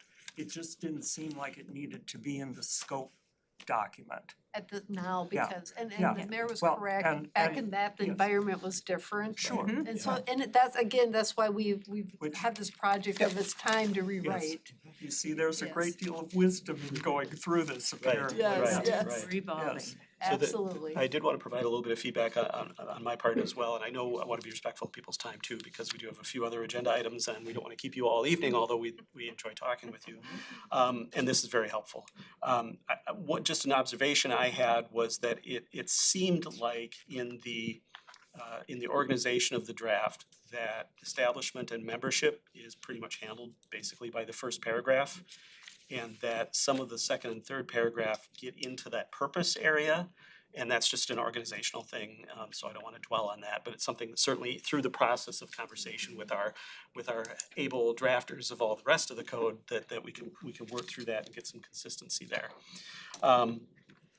The other thing I want, and the other part of that is that it came across to me as I was reading this that and I don't want to use that language because it might not be right, but that the human rights aspect of it maybe wasn't enough in the forefront of those 2 or 3 paragraphs there. So it's just maybe a recommendation that as we look to tweak this, that we find ways to make sure that that isn't sort of receiving short shrift in the language there. And I'm going to maybe just a little bit respectfully disagree with Councilmember Schroeder on the first bullet point about the advise. I think does really fall more under sort of duties and functions rather than role or overarching over the other two, but I don't wanna, it's just kind of off the top of my head after hearing that comment, so I don't wanna dwell on it too Say much. that again, Mayor, please. Well, Are you talking I in the didn't want proposed- the in the first bullet proposed to text? sort of become something above other things, because I think it is one of the three areas, as I understand the way it's been structured, so I didn't want to sort of pull it up and above everything And that was else, but only there may be- be some language from that that may be able to shift around a little bit. And that's because the Right, original right. charter of all commissions talks about their advising, and that's why I was thinking that. So, but yes, absolutely, I agree that this commission doesn't have to be doing a lot of what the original language was asking for, because we've evolved and changed from there, so I appreciate that. I did wanna just ask maybe for some elaboration about sort of the what you envision as to how the ambassador part works, and maybe in what areas of what the city does, or what's going on in the community, or whatever, how that looks, or what you might be doing as ambassadors. Because I wanted to make sure I understood that part of it, because that could once again maybe be interpreted incorrectly by a casual observer. I think I'll speak personally, but I hope that there's some of this in the entire group, but I think a big part of using the word ambassador is being a part of a commission feels like such a nice entry point to participating in civic life. And I think that we're all really hopeful, or have had a lot of conversations about how do we get more citizens involved in civic life. And I think that, of course, the initial reaction for everybody is nobody's gonna care about it until something matters to them. But I disagree. I just do.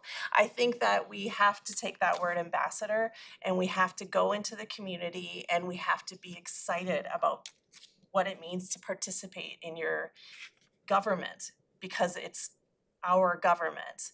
And I think the more we can do that at schools, the more we can do that at our senior housing and our apartment meetings, and that we can show up and say from our commission that we are an ambassador, not just for human rights and issues, but for the city, that it's important to learn about what it's like to be on a commission that values people and relationships, and what it means to be part of a community is to have a commission that cares about your rights and you being included in those. So I think an ambassador is a great word for us, because we will make people feel included when we go out there and tell them they are included. And so I think that that's a lot of our work. It's not engaging, showing up all the time. And so I think when we talk about our work plan and our goals, it is about how do we show up? And when I go to a high school events, and I don't have any kids, but I care about these kids in the school, how do I show up with my Human Rights Commission badge, and what am I saying? You know, I want to be able to say to these kids who are excited about government that this is an opportunity for them. And it is something that kids care about, because they might care about parks and finance and planning. They might, but they sure better care about other people and not feeling lonely in your community and caring about. We have a lot of space, I think, to be a touch point for bringing people into their civic life. That's kind of how I feel about ambassadors. Other thoughts from other commissioners too?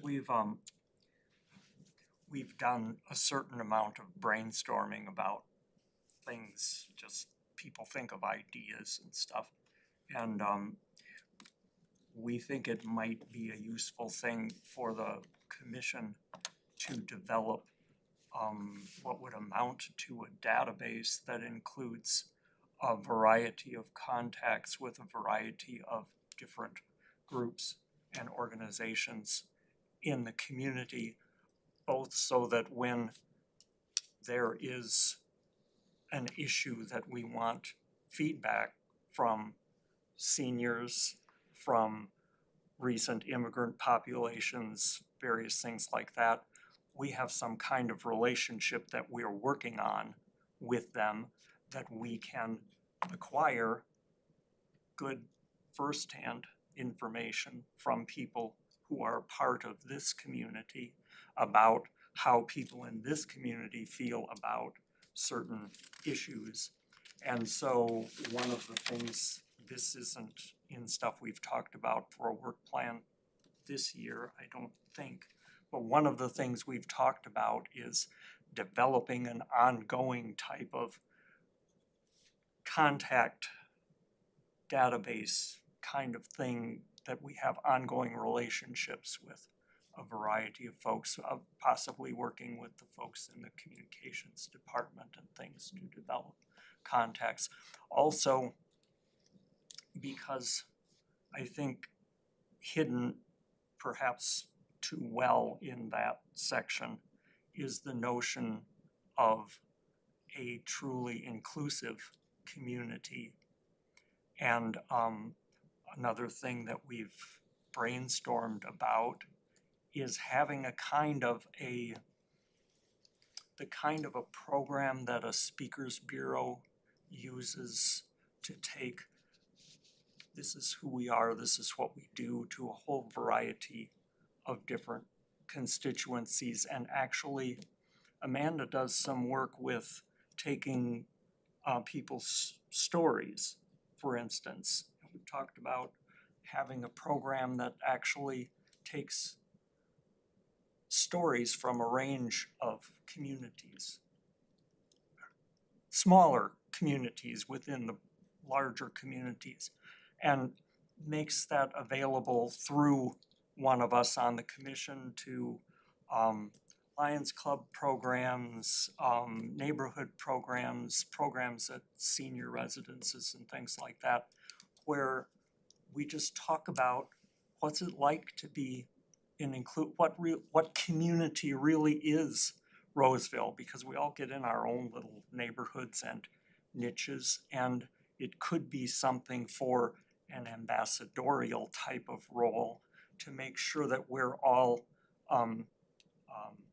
I lost the word, introduced to each other, so that it's not a shock to people from one part of the city to know that there's this whole immigrant community over here and they have these issues and things like that. It seemed like a role that on an ongoing basis, a group like us could play, since we are community members.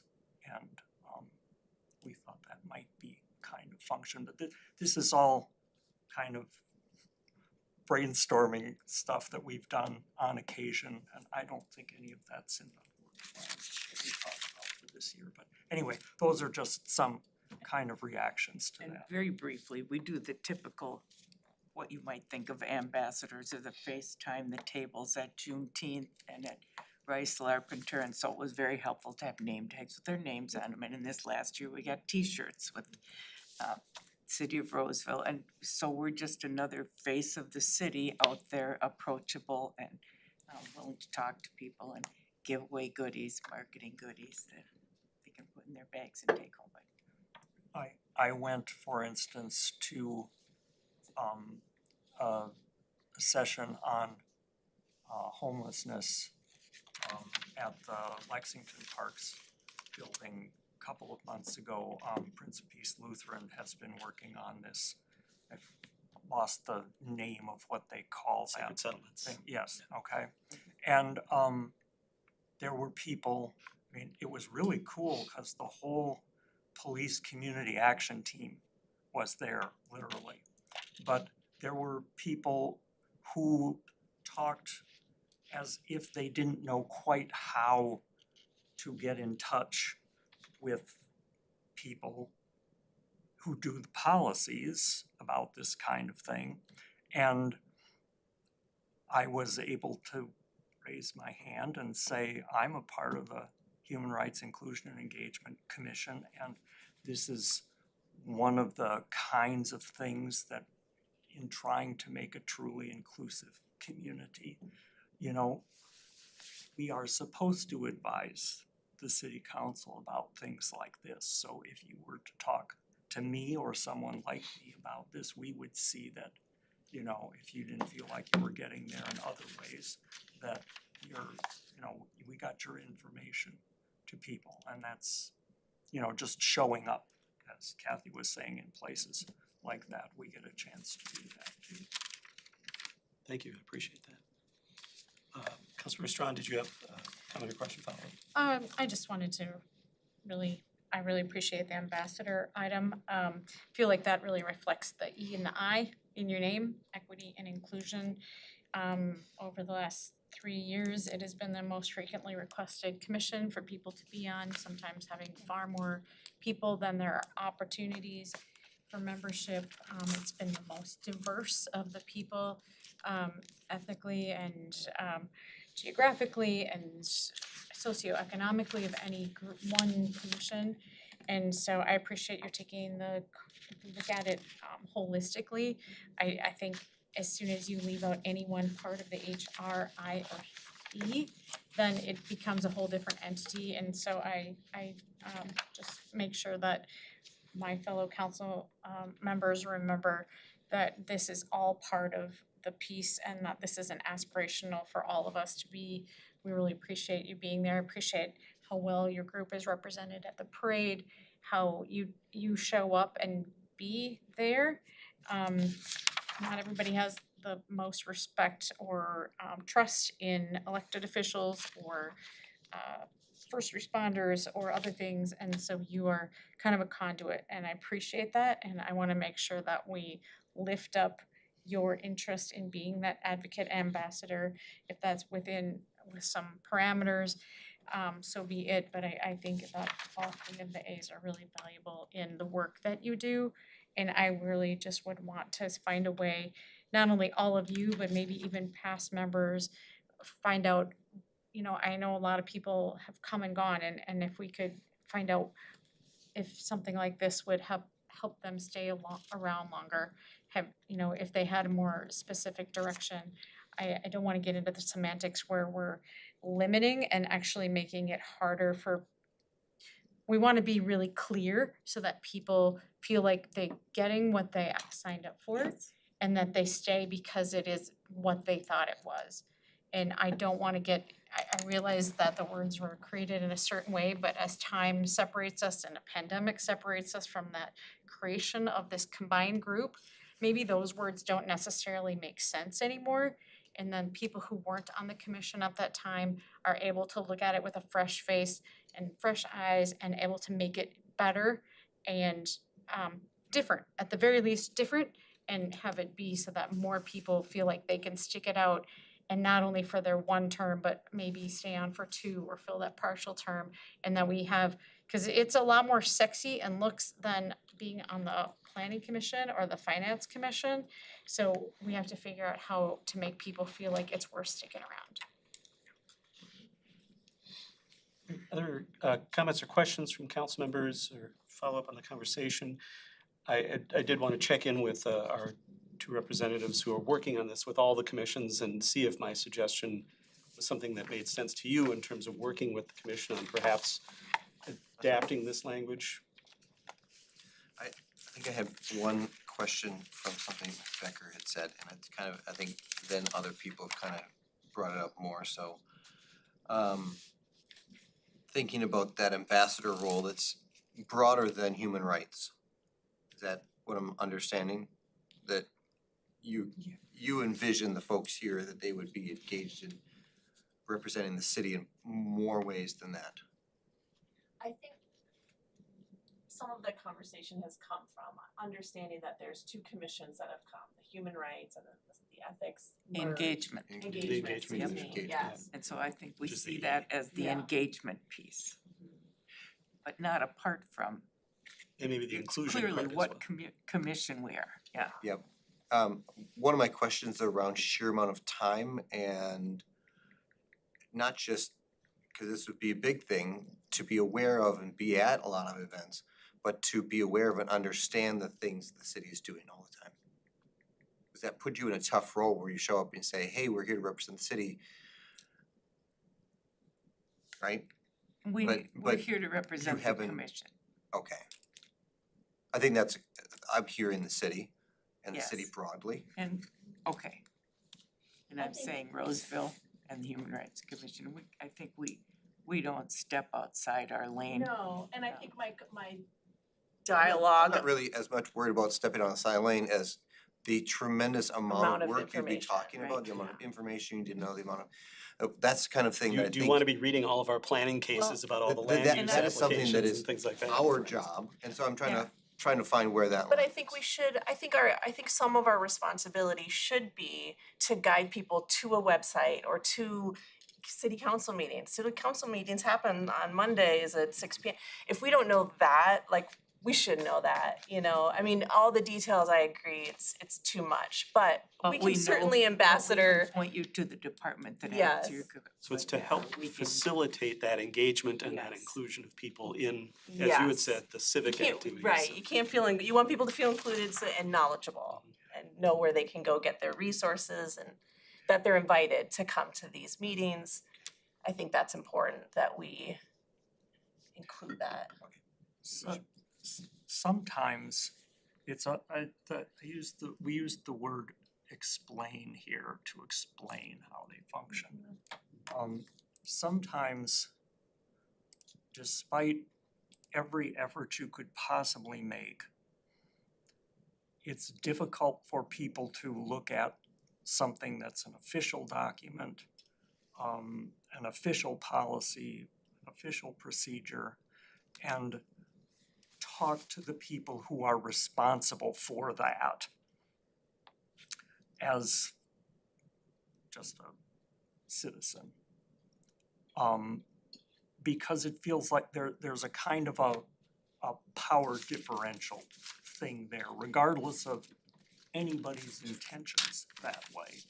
Sometimes it's nice to have, I mean, we're all volunteers. We're citizens of the community.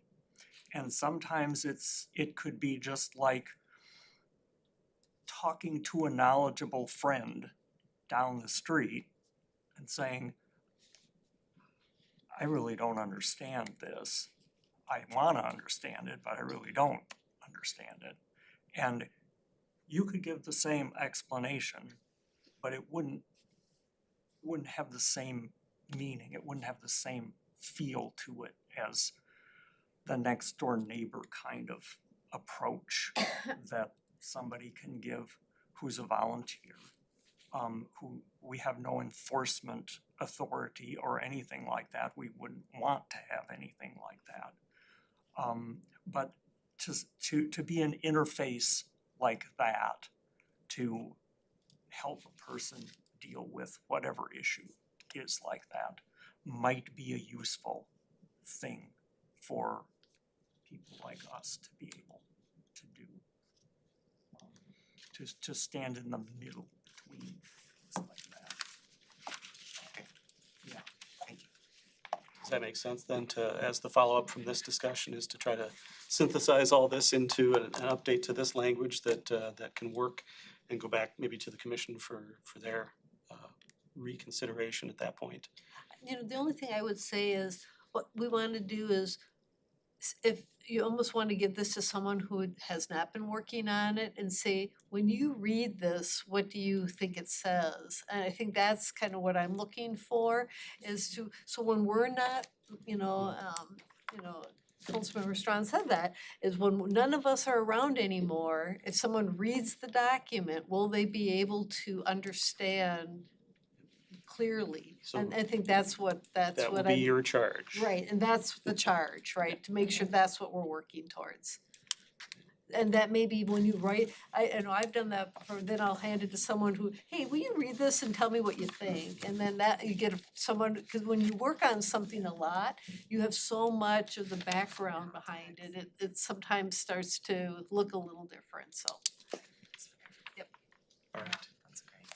Well, I appreciate everybody's time this evening. I know we went over our time, so, but I think it was a good conversation and helped understanding hopefully kind of both ways in terms of where everything's kind of coming from. So why don't we make that the charge then to the folks on the council as well as folks on the commission that have been involved in this to try to maybe you know, may make sense to meet, but I'm not gonna tell you what to do in terms of if you can do it via emails, that's fine too.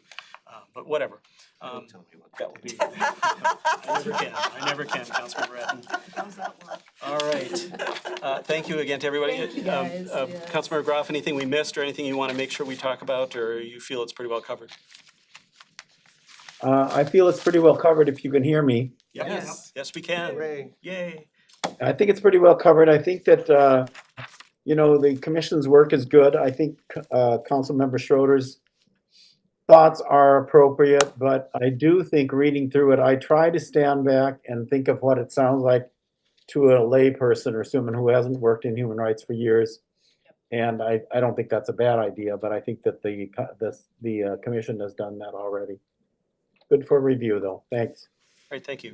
Great, Very thank you good. so much for all your Thank you. work. Enjoy the rest of your You're evening. All right, we're approaching our 8 o'clock hour. Does it make sense to take our think we 8 should o'clock take- break? yeah. All right, why don't we do that? We'll take a short break here. Set up.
right, we're back from our short break here, and back to our business agenda here. We're up to B. So we will move right into that right away. 7B is to consider the purchase of an electric vehicle fire engine or a diesel fire engine for the fire department. We have our chief and our assistant chief back, and I understand that Ashes is not assisting you with this part of the meeting. She's here in spirit. All right.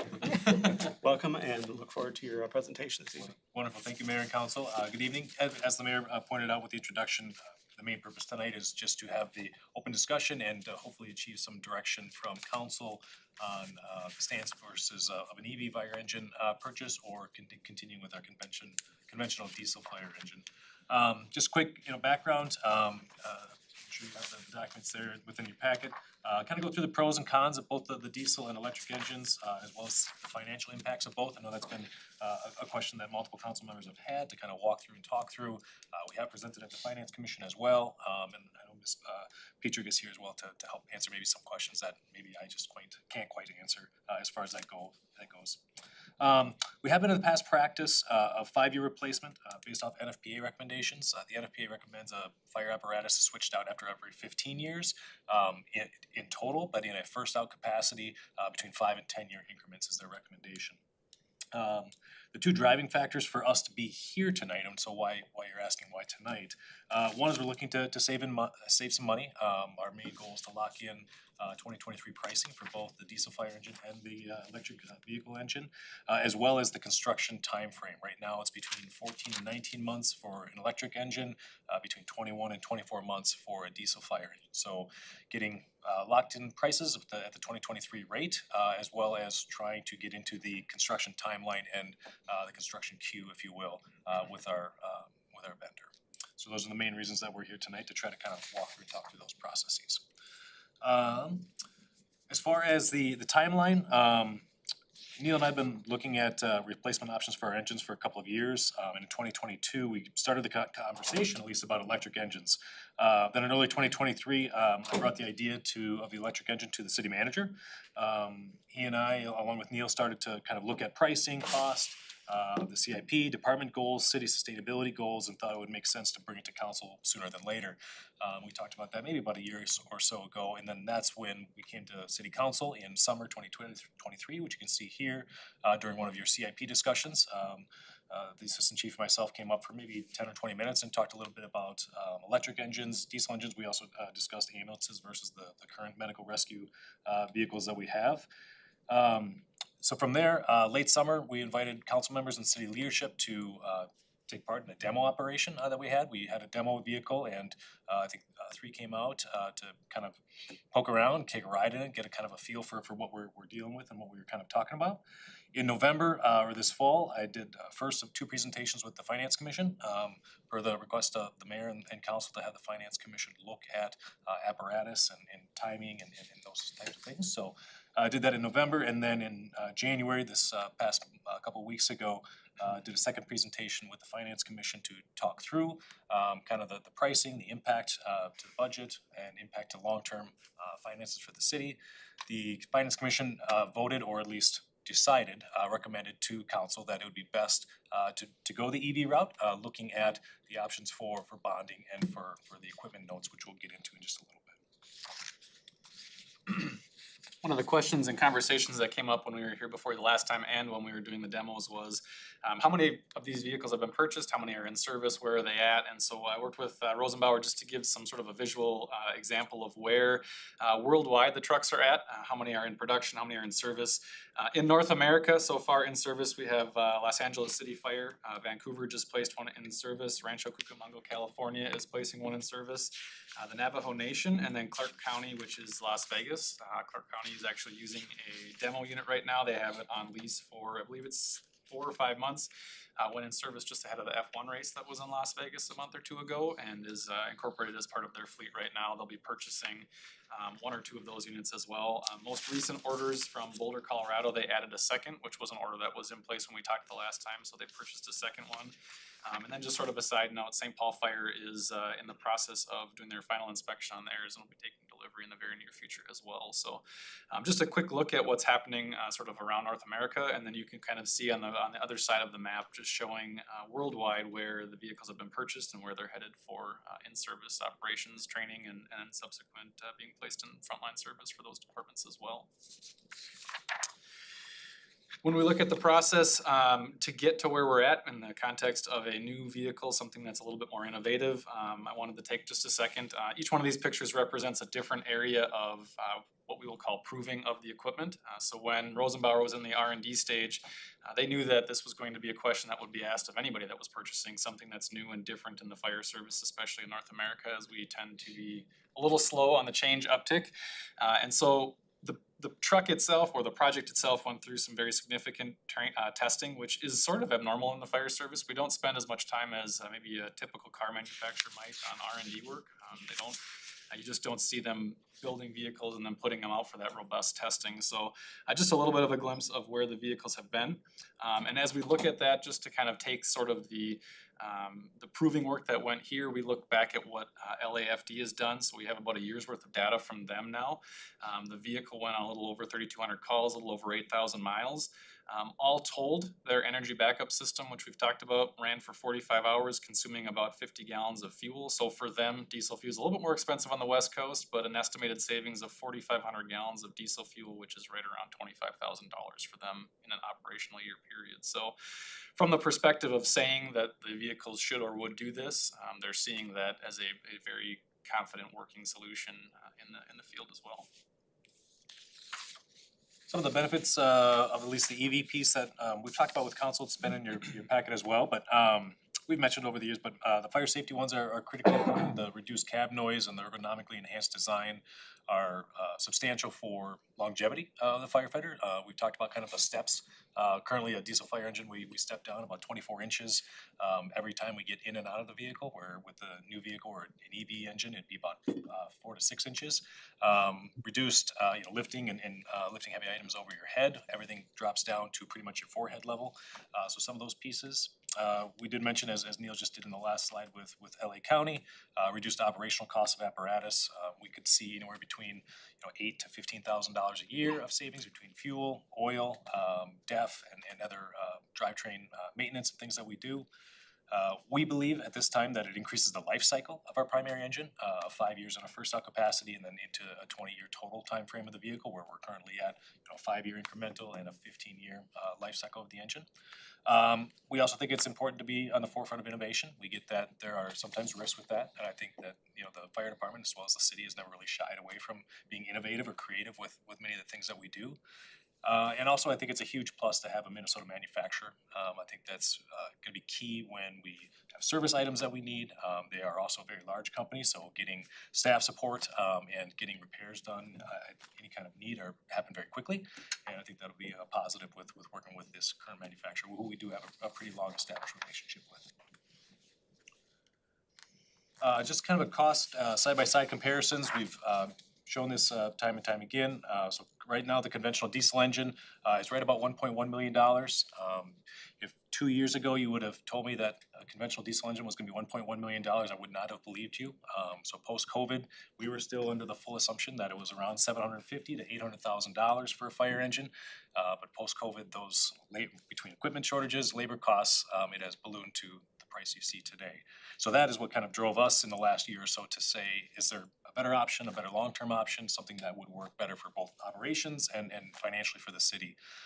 So you see that on the side here with a $1.8 million EV engine, a 10-year replacement schedule. There are some grants and reimbursements available. We've been working with Noel Bakken in the Parks Public Works Department on some grants and reimbursements that we might be able to work into to try to reduce this price a little bit. With this next one, talking about the financial piece, and this is what we discussed or presented also with the Finance Commission. So on the top, if it's a little bit tough to see, is the cash option of our table. It completely depletes our CIP equipment fund, and this is with just the diesel going that direction, as well as then on the bottom is what it would look like with a 5 to 8 year, and it's looking as though with Ms. Petrick's recommendation, a 7-year note would potentially be the best potential option as far as solvency with purchasing a diesel fire engine. As we move to the next one, this is again similar tables, but with the electric fire engine. Again, would also completely deplete our existing fire and equipment fund, and then with an equipment note for this one, because of its longevity of 10, what we believe to be 10 years before we'd have to replace, we do say stay solvent for a longer period of time with the approach to the EV engine and doing the approach of an equipment note or bonding. Chief, if I could. Sure. Just mention here, so as the council may be recalling, that we need to have some attention to this fund here over time because of these really big purchases and increases in prices. And so, as you know, each year with the CIP, we do look to tweak what our contributions are to each fund. And we identified this early on as something in moving forward, we need to make some substantial investment into to remain solvent. I would say with either of these options, we use the equipment note, it's important to remember that we're still increasing our debt levy with new levy dollars. We either need to come up with new levy dollars to pay for that debt service, or find other sources of funds, contribute less perhaps to a certain fund. Although, as we've been looking at that, that's still gonna be a struggle, even if you do this one time here. So while the chart looks good, it's because we're taking that out of the equation and funding it through a different source. So I just wanna be very clear. So the debt service is not in these numbers? Correct, yeah, Okay. yeah. And so I just wanna really be careful, and make sure it's really clear to everybody on that. The debt service, for diesel engine, over a 7-year note, just a 4% interest, just as a point, is $187,000 annually. For electric, it's about $290,000. So that's the difference on an annual basis. Now, if you did not want to do an equipment note, you could also look just to add additional levy dollars into the capital improvement fund, into that particular fund, and fund it through that. Either way, you're still talking about an increase. Going with the equipment notes is a little bit smaller of an increase of new levy dollars or repurposed levy dollars. We have a lot of options, and we're not necessarily here tonight to sort all that out, but I think it's important that you understand that tonight, that if we make a decision, we still have to come back and figure out funding strategies for this, and most likely it's going to impact future budget cycles, regardless of what we do, electric or diesel. It's gonna be a decision, we'll have to be creative as we move forward in the budgeting process, but I just wanna make sure that's really a clear understanding that this is additional cost.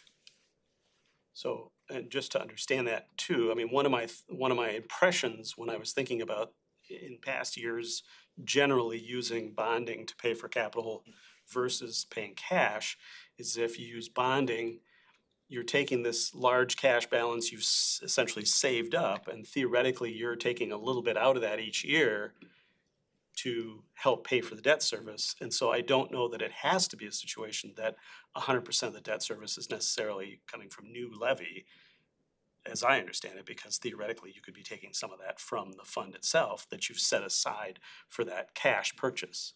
I think the challenge, yes, I would follow that too, and that was my thinking initially too, but as you look, especially with the fire and equipment fund, they're so expensive, and we haven't inflated those costs, that we're gonna run into problems again very quickly, even if we were to repurpose that $180,000 or $290,000. We put about $330,000 of levy dollars each year. We had talked about last year, in future years, putting an additional $200,000 in there to help stabilize the fund. We shifted a bunch of one-time money, public safety aid and some IT money this last budget cycle. That's one-time money. It helps, certainly, but it needs some ongoing support. And as you go further and further out, right, you know, you're not inflating those numbers, and the $1.9 or $1.1 million engine is gonna be $1.5, 2 million, whatever it might be.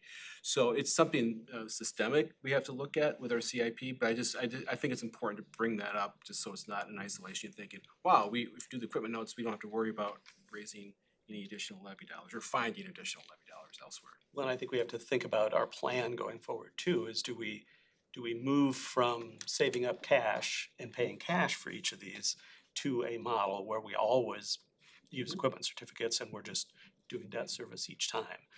Not that that makes it any less expensive, but then, it's just another way to sort of handle the dollars.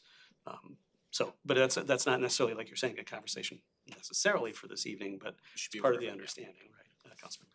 To make sure we're clear on this, that we would continue to use the same input we have right now for our CIP for the fire equipment and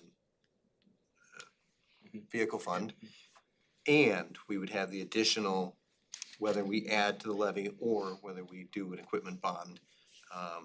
We'd probably, because of the shorter term thing here, we'd almost need the bond because of these higher prices, correct? You're correct. Our initial analysis would show the continued levy support of 300,000 and plus an additional levy support depending on what option you go with. We would want to refine that, of course, as we get closer to it, but right now we don't have any of that. And obviously with the electric engine, if you get grant dollars, which are nice to think about, but you can't count on right now, that could certainly impact that.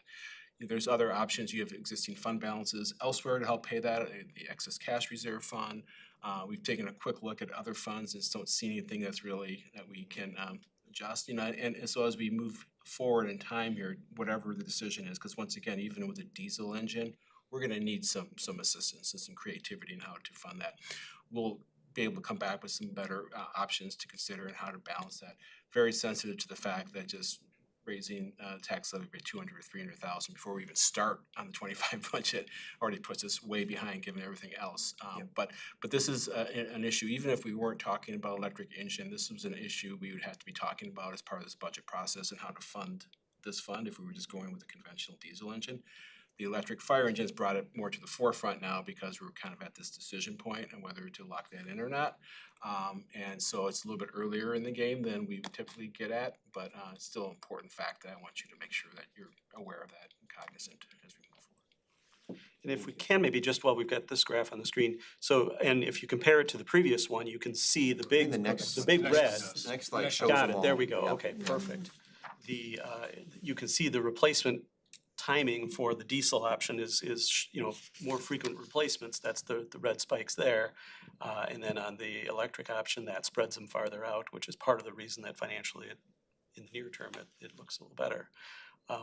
Just to help us understand what each of those spikes are, I imagine on the diesel side, every 5 years or so, that is your first out engine. Correct.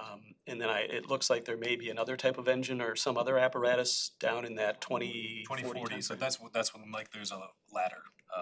Replacement. That's a 20-year cycle. We bought our last one in 2020. So I mean there could be options to evaluate when to replace that and how that might be able to move around. But sure, that's the bigger spike you see in 2040 is a dual engine and ladder purchase that Landon was saying here. Appreciate that clarification. Thanks. All right. Thank you for pausing for those questions and discussion. No, it was a great discussion. Thank you. So we'll work with our preferred vendor as far as the electric engine. A couple of the items that they have proposed to us is a 5-year bumper-to-bumper warranty, which is a great advantage. I've not seen a 5-year bumper-to-bumper warranty on a fire engine before. If there was, it would be a substantial cost, as well as a 10-year battery warranty, which would get us through the entire initial lifespan of it in a first out capacity. A traditional warranty for conventional diesel engine is about a 1-year warranty, so bumper to bumper with that as well would be on the table. So those are some things that contractually Roseville has reached out to us about. I think they have a high interest in finding a partner in the Twin Cities Metro that they can kind of utilize and that we can also utilize their services.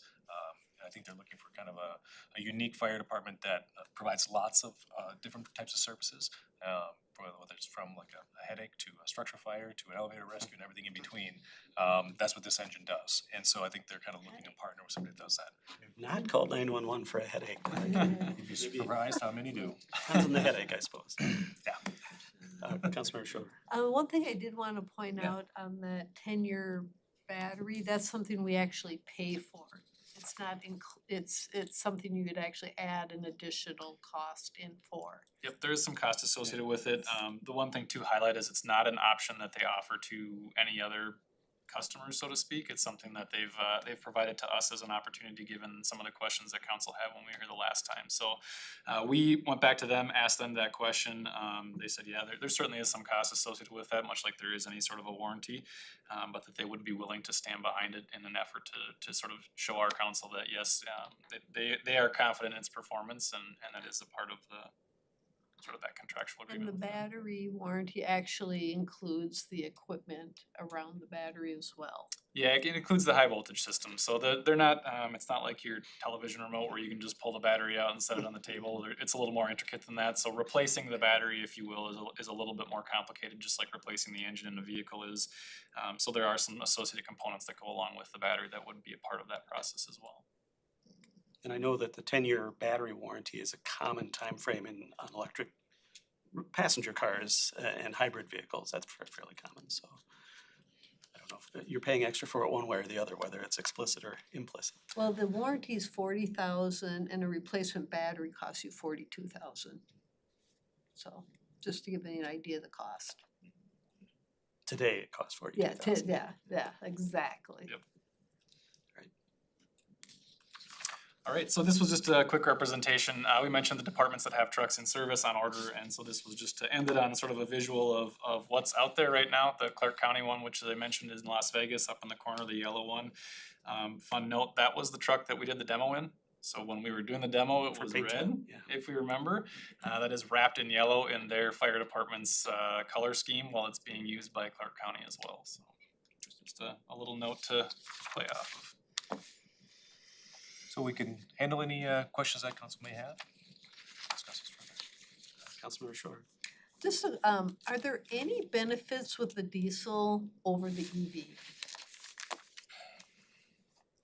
It's the same thing we do today. Yeah, there's consistency, consistency in our operation. I mean, transitioning to EV, would there be some training ahead of time that our firefighters would have to do to be better prepared? It would be a different piece of equipment that they would be operating. So outside of consistency, I'm not sure there is. Thank you. Councilor Strong. I know the timeframe for getting the vehicle for the EV vehicle is shorter. In order to lock in the pricing, would we be delivering that then a whole year sooner to the fire department if we were to go ahead with the EV? It'd be about between 5 and 7 months earlier. So I would anticipate it, if we went with diesel, I would anticipate probably this time, 2026 or so, Christmas time, maybe 2025, and then if we went with EV, maybe late next summer. Okay. One of the things that, and I know this was a question that we got via email too, one of the things that Rosenbauer is allowing us to do is to make the purchase now. They'll put the truck in its build queue and then they will build and deliver it. They will allow us to stay off our first payment or our payment of the vehicle until January of 2026. So that keeps us in our sort of replacement window and cycle and our training cycle for getting a new vehicle in service, while also giving us a little bit of a tail end of when we actually have to make that payment to help with timing and sort of the finances side of it. That's sort of a benefit on our end of it too. Councilmember Atten. Thank you we had some extensive responses that you provided to lots of questions for me, so I really appreciate that. One question I keep having in the back of my brain, you brought it up again, is you talk about essentially the height difference between these vehicles. Why is the EV so much lower versus saying, hey, let's just build the diesel lower? I don't understand. Yeah, so there's a couple of different things.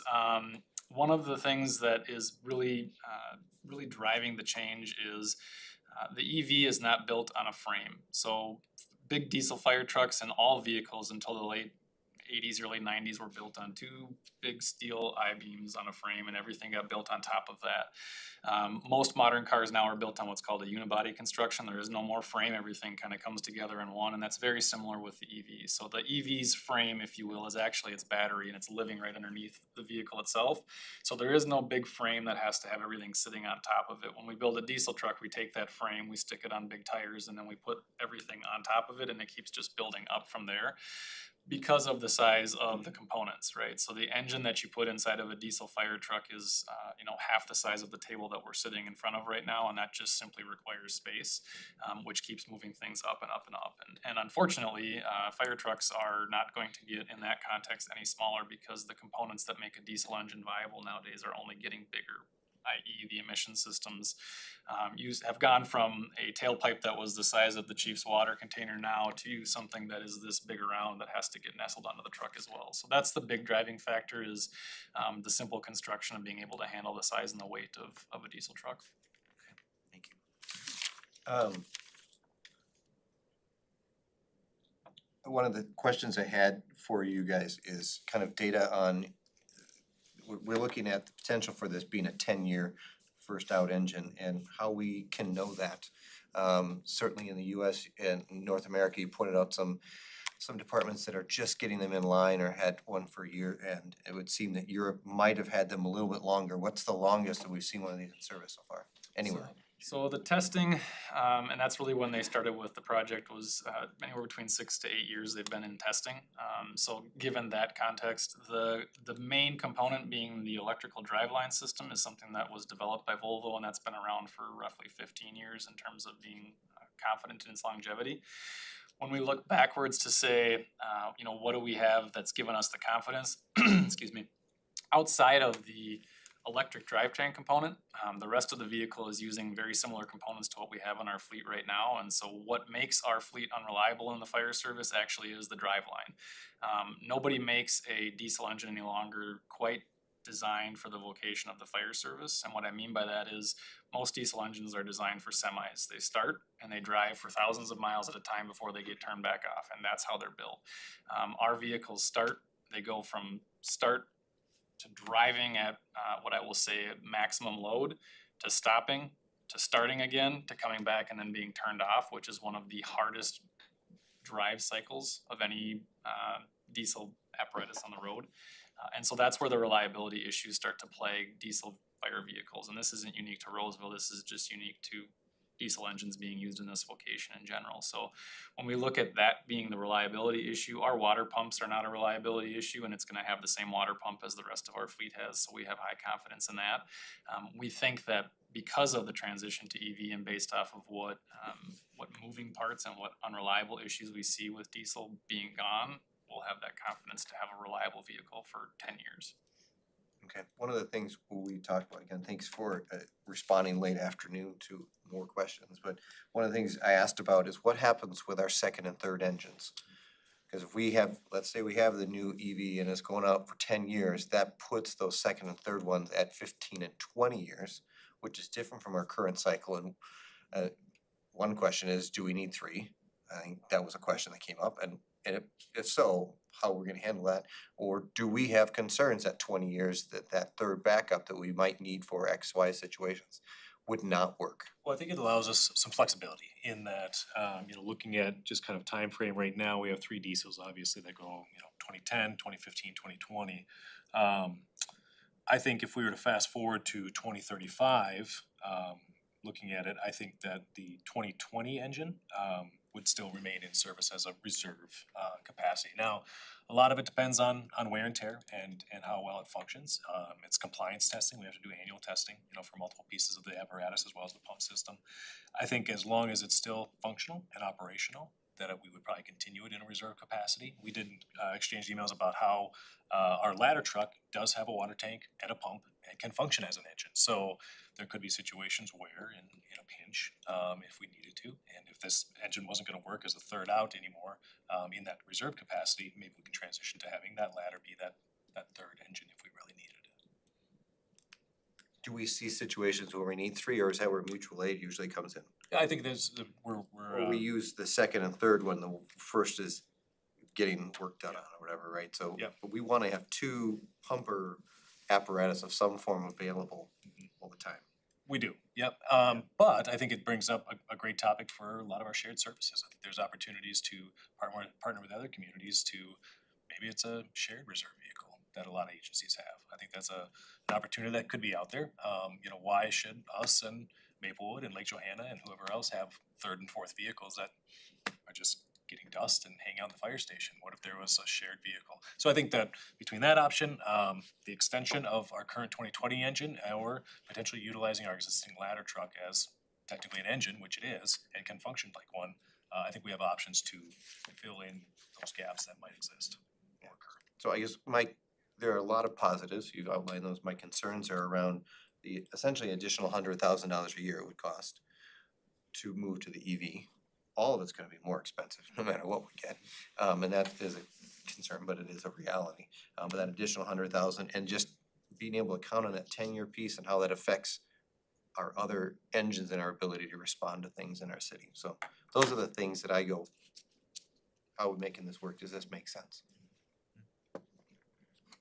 I did want to make sure we checked in with Councilmember Groff too, because he's not on the screen anymore with the Is this back, PowerPoint. Mr. Maybe we need Wayne? to bring back, if he's prepared to be back on the screen, maybe he's, there he is. Any questions or comments you have, Councilmember Groff, that I don't mean to put you on the spot. If you didn't have anything, that's fine too, but How's my sound? your sound is fine. excellent. Okay, great. Well, reading through this, it isn't the first time we've covered some of this stuff, so I'm pretty comfortable with it. The financing obviously has to be further researched. I like the idea of something lasting longer. Just from an environmental standpoint, having a vehicle last an extra 5 years is a big deal because there's a lot of waste to getting rid of things that quickly. Of course, the costs are less per year for servicing the vehicle.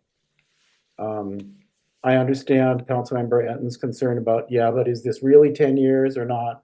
But listening to the department's spokesman there say that, they're comfortable with it, I think I accept that analysis. And I think being able to lock it in now rather than waiting for prices to go up is an important factor. So I don't have any real questions. We've gone through this before and I read the material carefully and I thought it was well presented, and I would be supportive of going ahead with the EV, the electric vehicle. So that's all I have. All right, thank you, Councilmember Groff. Did want to check in with council members, any further questions? Otherwise, I want to make sure and provide an opportunity for public comment, although I don't know that I see any members of the public who aren't otherwise here for other purposes this evening. That being the case, I would be prepared, if there's no further questions, if the council's prepared to take an action this evening in the form of a motion. And the motion would most likely be a decision between going forward with an electric or a diesel at this point is kind of the question. Councilmember Strong. I'd like to motion to enter into a contract to purchase an EV fire truck. All right, it's been moved by Councilmember Strawn. Is there a second to that motion? I'll second it. All right, seconded by Councilmember Schroeder. Discussion on the motion. Councilmember Strawn is the maker of the motion. Not much more. I just appreciate your innovative approach. I think especially the injuries, as more and more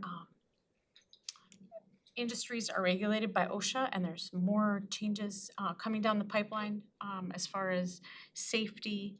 I think it's really important that something that we can address, like the height of these vehicles, can be, there are so many physical challenges to being a firefighter the way it is. So if there is this small piece, as we look at trying to diversify our the amount of firefighters who aren't maybe 6'5" gentlemen, but maybe smaller people and people who identify as women, that there maybe would be an opportunity if some of the factors, obviously there's plenty of other factors that require them to be very hardy, but just removing something like that, and I think being on that cutting edge, I appreciate your both of your ongoing commitment to trying to see new ways to do things, and look, it's really great with a new dog, so we're gonna trust you now. Thank you, Councilmember Strawn. If only we could power the vehicle with the dog. Not the dog pulling it. I Some think other, that's abusive. the positive energy, the positive energy of the dog. Anyway, Councilmember Schroeder is the seconder of the motion. Yes, what I don't think it's a if, it was a when question for me. And, you know, were we on the leading edge or the bleeding edge kind of question in my head? And so that's where I was going back and forth on this. And so I guess you guys have done a lot of research on it, and it is our future to go there. It just, again, is this the time to do it? And at this point, looking at the different scenarios and looking at the information from the Finance Commission, I know this is, you know, has a big chunk of money more than the diesel, you know, but I do like to look in long-term on these things, and so it does seem to make sense at this point. All right, thank you. Other discussion on the motion? All right, I would just add, I agree with what Councilmember Schroeder said about sort of being on you know, the where you want to be on the cutting edge or not. I think that, and I'm glad that the chiefs brought it up this evening, the technology with the diesel engines and drivetrains. I think, you know, there's the issue with just they're designed for one type of service and they're being used for the fire service. I think I seem to recall in one of our past discussions that just the manufacture of diesel engines for a lot of different purposes is kind of going away at some point too, which gets to what Councilmember Schroeder said, so I wanted to make sure that was part of the conversation. And then I would just say that, you know, in my experience, in my other job working in industry, a lot of apparatus that's machinery in industry is powered by electric motors. And electric motors have a tremendous history, you know, going back, you know, over 100 years of being very reliable in terms of a source of motive power for things. And so that aspect of it, it makes me fairly comfortable that the 10-year expectation is pretty reasonable. I know I've been in plants where they've got the same electric motor driving the same equipment that was there, you know, before anyone in this room was born. And so that just kind of tells you, obviously, there are other aspects that need to be, need to be maintained, but I think we've got a pretty good track record just in terms of electric as a source of motive power. So I'm supportive of this, and I think we've got, you know, an indication that we can make the finance part work, and I think everybody will be in that mode between now and when our payment is due in January of 2026, and so that's why I'm supportive. Councilmember Groff? Yeah, just to add in, you know, one of our goals is to reduce our carbon footprint in Roseville, and this is a nice step to show to the residents that we have been listening to what they're asking for and what one of our goals are. So as I said before, I support it, and I thank the department for all their work. And just to piggyback on that, I did mention to also say that this is exactly the type of service that seems to work really well with electric. You know, quick trips in and out, nice warm garage in the meantime.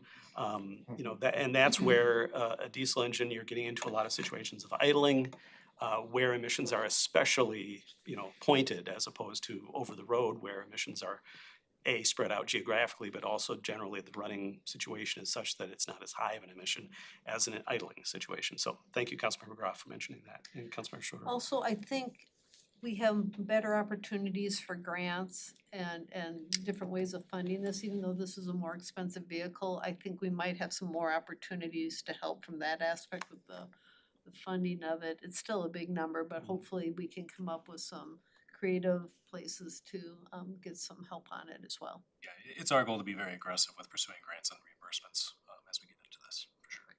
All right. We've got the motion before us to authorize the purchase of an electric fire engine as opposed to diesel in this round. And Mr. Trudge, would you call the roll, please? Councilmember Strawn. Aye. Councilmember Schroeder. Aye. Councilmember Etten. Aye. Councilmember Groff. Aye. Mayor Rowe. Aye. That motion passes unanimously, and we've got direction on that item. Thank you again for everybody's hard work on this. Thank you. Thank you. Over to the next steps. All right, that brings us then to our third business item, which is to look at the Green to Go ordinance engagement strategy. And this is in relation to looking towards enactment of a Green to Go ordinance, not necessarily this evening considering that enactment, but Correct. so wanted to introduce all of the representatives, almost our entire Public Works staff. And Got a I'll lot of turn it people over. out. Well, You used to be promoting them, now you've just cut them all. I realized as I was saying it that I was like leaving out a lot of street workers and plow drivers and all those folks, which I didn't mean to do. Sustainability staff. Yes, exactly. So with Sustainability that, adjacent staff, yes, hello. welcome. Thank you for making it to this point in the council meeting. Thank you for making it to this point. Yes, thank you for staying.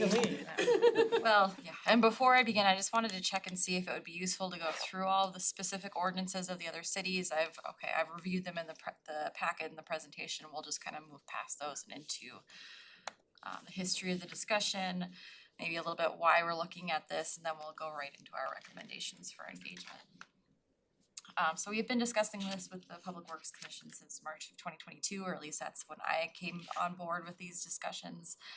We've had several conversations with them throughout the last year and a half, and they are supportive of moving forward with an engagement strategy to get a sense of whether or not this would be appropriate within the community. Some benefits to an ordinance like this: it would reduce the use of styrofoam packaging, which is one of the most egregious materials. It breaks down into just incrementally smaller and smaller pieces, but never really goes away. There are PFAS in some of the takeout container materials that are in there, so we can reduce the continual addition of that into the waste stream, and it's also supportive of the MPCA's solid waste plan, and will go very nicely alongside the Ramsey County Food Scraps Pickup Program that will be coming to Roseville sometime, hopefully 2024. We don't know yet, fingers crossed. And then it also adds consistency with other nearby communities. So other communities that have these ordinances in place, Minneapolis has been in place since 2015. Skip ahead, Edina is the most recent one. Theirs was adopted in 2022. They gave their businesses about 12 months to adapt and comply, and now compliance is required starting this past July. St. Louis Parks was effective in 2017. They've been making continual changes with materials and exempting different things based on what feedback they receive from their businesses. And St. Paul's is also another recent one. They're currently still in their educational phase with businesses. They're not really doing enforcement yet. We may have some interesting events we can follow their lead with that they're hopefully going to be putting on sometime later this spring. So implications that are specific to Roseville in this sort of an ordinance: we don't do our food inspections. They are done by Ramsey County, and Ramsey County doesn't have the authority to enforce ordinances on our behalf. So that would mean we would have to dedicate some kind of staff time to do education and outreach with businesses to let them know what's going on, what the details of this ordinance are, and what it means for them. Food trucks aren't inspected by Ramsey County, so that would be just another area that we'd have to consider for this type of an ordinance. And caterers are one entity that are typically excluded from these types of ordinances just because of they may be based one place but operate many other places, so it just makes it difficult to try to work with them individually on that. So what we are recommending for this ordinance is to follow the lead of these other cities. One entity that is consistently excluded is healthcare facilities, just because of the nature of the food that comes in and out and how that's regulated. It's much more difficult for them to conform with that kind of regulation. And then foods that come prepackaged by a manufacturer, obviously there's no way that they can control that. And there are some additional exemptions that we can maybe make based on what kind of feedback we receive from residents throughout our businesses throughout the engagement process. We're recommending complaint-based enforcement, so not really taking a really proactive approach by going out and visiting businesses frequently, but if we get consistent complaints from residents that some business is not complying, then we would touch base with them and see what we can do to help. That would involve some site visits, some letters, and that sort of thing. And then we would put together some kind of an informational packet for new restaurants coming into the city so they would understand what they would have to expect from Roseville.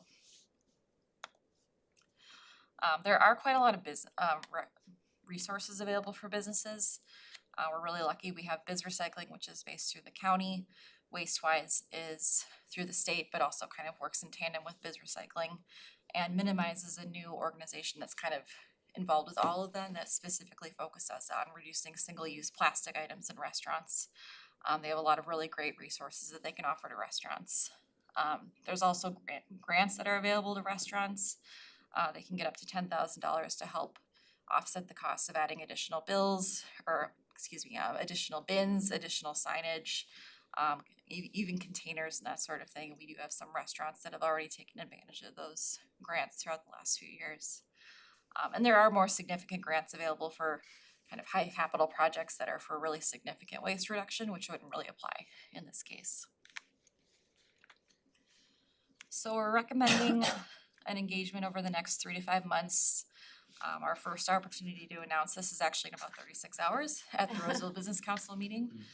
So depending on how this conversation goes, I'm planning to do a brief introduction of what we're proposing and what we're hoping to engage with businesses on. We have a couple of surveys that we've drafted so far, one for businesses, one for residents, that we included in the packet for you to look over, and we would get those uploaded and ready to go on the website pretty soon, so we can start gathering feedback pretty quickly. We'd also like to do 2 to 3 kind of conversations, listening sessions to talk with businesses about what they can expect from this ordinance and understand how we can maybe support them through the transition process if they were to move into that space. There are many speakers that we could include from Ramsey County. We've also recently spoken with the Chamber of Commerce. Visit Roseville is also involved in this, and as well as the hospitality group. They're all we're keeping in communication, and we're gonna be discussing how we can all collaborate on these types of things too, so that we can be as supportive as possible to restaurants if we would move forward with this. And then we would also do some mailings and flyers to restaurants. When we did our business outreach in April of 2022, the mailings were a really successful way to communicate with businesses. So that would be a tactic we would use to communicate all of this as well. In about 6 months, we would recommend bringing this back to this group to discuss and see what we learned throughout this process, and here, make a decision of whether or not it would be appropriate to move forward with this ordinance. And then if we approved it, we would give restaurants at least 12 months to adapt, go through their inventory, and find ways to get new materials. And then we would also work with things like business recycling and WasteWise to help connect them with suppliers that have access to these types of materials as well. Post 12-month phase-in, again, we mentioned that complaint-based enforcement. Depending on staff capacity, we could also arrange annual site visits to restaurants just to explain the ordinance, look through their inventory, see how we could help support them. This is a tactic that St. Louis Park is actually taking right now, and I'm hoping to go on a visit with some of their annual site visits to see how they manage those and how those conversations go. And then, as I mentioned, that informational packet for new restaurants. So it was a pretty quick presentation. So any questions? I threw a lot of information. There's a lot more that was kind of included in the packet and that we didn't discuss, but. So the main ask this evening is to kind of say yes or no to the engagement plan, or offer any suggestions or tweaks that we have in that regard. Absolutely, yep. All right. With that in mind, questions or feedback from council members? Councilmember Straw. I love the feedback idea, and I think that 36 hours, if you're ready, sounds great to get it going. I just was wondering, I was thinking on Jamie Becker-Finn as owner of Makwa, that I know she's done a lot on her own, and I just was hoping that you guys would be able to maybe lean into that small business space, since all of her materials are recycled and such. She probably has kind of a what works and what doesn't work. And then it seems like it'd be really nice for a small business that maybe they would have a resource of, I don't know, a buying group, so to speak, but maybe a resource, if you need straws or something here, like if we were searching out that information, if we could keep some type of kind of contact to make it easier, because a lot of the small businesses maybe have limited capacity to be checking pricing, and if we're getting some of that information, or someone wants, like Jamie Becker-Finn wants to share that information, and they could maybe be kind of a community resource to one another. I think that would be really helpful in getting enthusiasm around moving something forward. Exactly, and that's one of the things we're thinking with those kind of community conversation listening sessions, is bringing in restaurants and businesses like Makwa, La Tapatia, Misant, or some other ones that come to mind that are already using materials that would be in compliance with what we're proposing. So they can talk about their experience and how it's been for them obtaining these materials, tips that they might have with finding the right materials and trying to, convert what you're currently using it is something that's either compostable or recyclable. So we definitely plan to lean in on those resources and lift those restaurants up as great samples and we already have in certain ways, but not necessarily for their takeout containers, so. Feedback, questions, comments? Councilmember Groff, and then Okay, thanks for the presentation. I agree with Councilmember Strawn that the feedback form is really important. Just one question I had was, what have you heard from other cities what bumps in the road have they had, and I'm sure you're factoring that into the process you're doing, but can you give me any examples of that, or has that been looked at? We have talked with other cities quite a bit on some of the difficulties that they've been having. It's been kind of a mix of different challenges across different cities. Some have been actually having a really easy time with things like large chain restaurants, or they've already had to deal with this in other cities nationally where they've had to adapt. So it's not as much of a burden, but there was another city that said they did have their biggest issues with chains, so that might be, that's kind of where I'm really interested to start getting that feedback from our local restaurants to hear where they're having issues. I had some really early conversations with a couple of local Roseville businesses that have gone through the biz recycling grant process. And in the last 12 to 18 months, really the supply chain has shifted quite a bit from, there weren't a lot of things available. A lot of restaurants were really scrambling to try to find different materials that would work for their food. Now there's just a lot more options out there. I think now the bigger issue for restaurants is really staffing and kind of some of those challenges. So I'm sure they're not really gonna be really thrilled to hear about this. So that's kind of why we're gonna really push some of the resources that the county and the state can offer. Makes sense. Thank you. Councilmember Schroeder. Yeah, and actually on that note too, I did like in the Minneapolis ordinance where they held a packaging fair, including manufacturers and distributions with, that could actually help. Because I think especially small businesses, they just don't have the time to research these things. And so the more especially if they actually have an opportunity to talk to a manufacturer or someone who's distributing that, I think that's really a nice thing for them. And in here, we talk about there's 108 restaurants. And I guess my point would be, let's make sure we talk to and get feedback from a lot of them. Because again, small businesses may not want to take the time or have the time.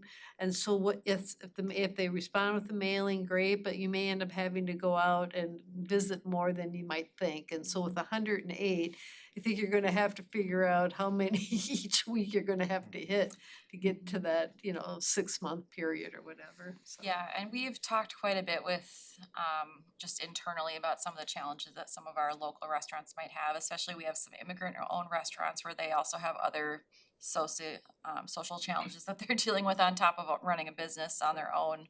So we plan to do as much outreach as we possibly can, and a packaging fair is one thing we've been talking about for a long time since we started this process.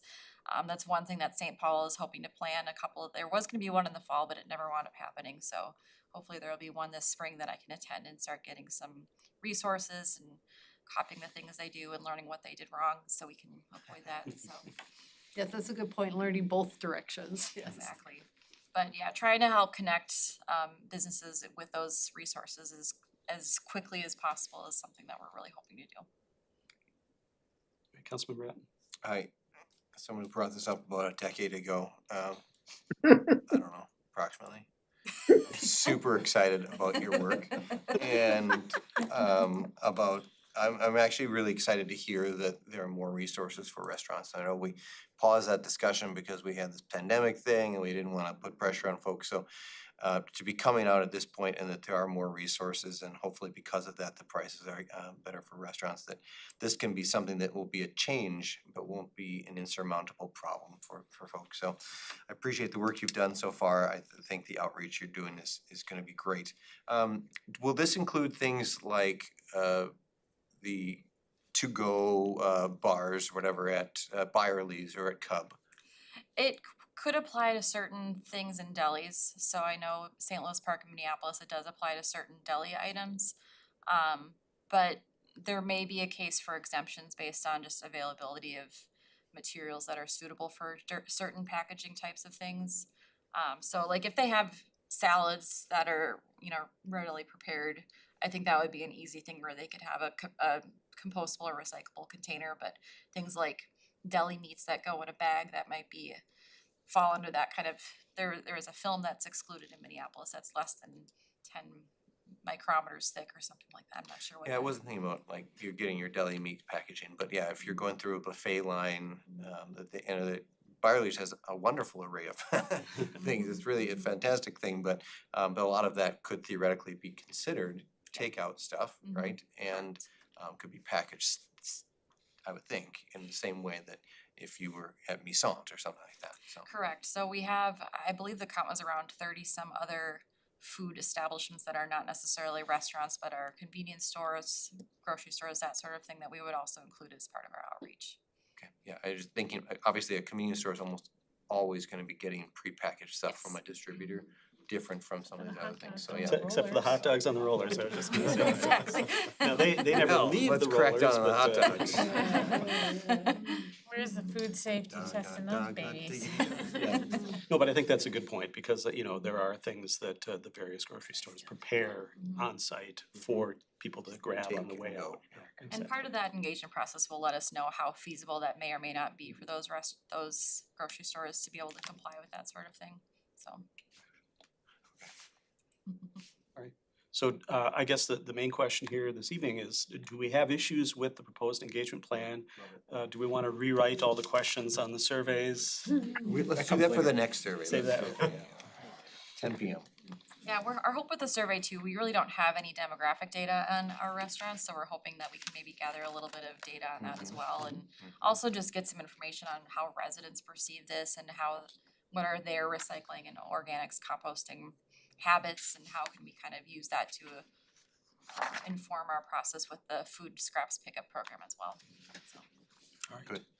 Great, so I don't know that we need to take a formal motion. I think there is no objection to proceeding as outlined, so with that, go, yes, would you do that? Go home, take care of yourselves. I will, stay tuned for a brief presentation at the Roseville Business Council on Wednesday morning, so thank you very much. Thank you, appreciate all the work on this, and this is the Public Works portion of our meeting, and that's why we've got Did you need the this, Ryan? representation. Okay. So our next item in that category is to receive our stormwater update. Pardon me? Oh. And so we've got Ryan here this evening to give us that part. All right, Mayor, Council. Thank you for this. It's, I don't know how quite I'm gonna follow up all that, but I think this is just as riveting, so. Gutters are pretty exciting. I know, I try. But I don't think I've ever done this for the council before. We did like our surface water management plan a number of years ago. But I don't think we've done something specific like this. Jesse's probably done it in like the work plan, things like that, but this time you get me. So basically, this is just our overview. We're gonna go kind of through all of our ins and outs, what we do with the stormwater fund, and you get to see kind of how the sausage is made in here, so. So this is what infrastructure looks like in Roseville. 126 miles of pipe, goes in every which way direction. The red ones are our pipe. Green ends up being private pipe. Historically, we haven't tracked a lot of the green private pipe, but since they connect into our system, it is way easier to know that if, there's basically a spill at a site, where that pipe goes to connect into ours, and then where it goes down the line. So it's a little bit more work, and I thank Jalinda, our GIS coordinator, all the time for appeasing my questions and helping me out. But otherwise, yeah, it's like we have, almost 9,000, almost 10,000 other structures between catch basins, manholes, all the way across the city that, Steve Weber and the streets crew do a fantastic job maintaining and keeping an eye on, and we also have some wonderful residents who, adopt storm drains and, do some of this volunteer stuff that actually helps us out a lot. Once you compile on top of that, we also have ponds, rain gardens, infiltration basins, things under the roads you can't even see, and those are things that we add into this too. So we're watching everything from the pipes, catch basins, manholes, now all of a sudden we have ponds included, and all these functional ones like the ones that infiltrate water. And, you know, those are handled much differently than just like our pond or obviously a pipe. So we have some specialty work that we do in here, just to make sure that these do function. We need them to function. We obviously have some overall drainage issues across the city, so each one of these dots is there to supposed to help kind of reduce the issue, help improve water quality. So we rely on these things a lot. And as we start talking about the drainage issues, you know, this is about half of them. These are more of the critical ones around the city, not just like some of the nuisance backyard ones that we get.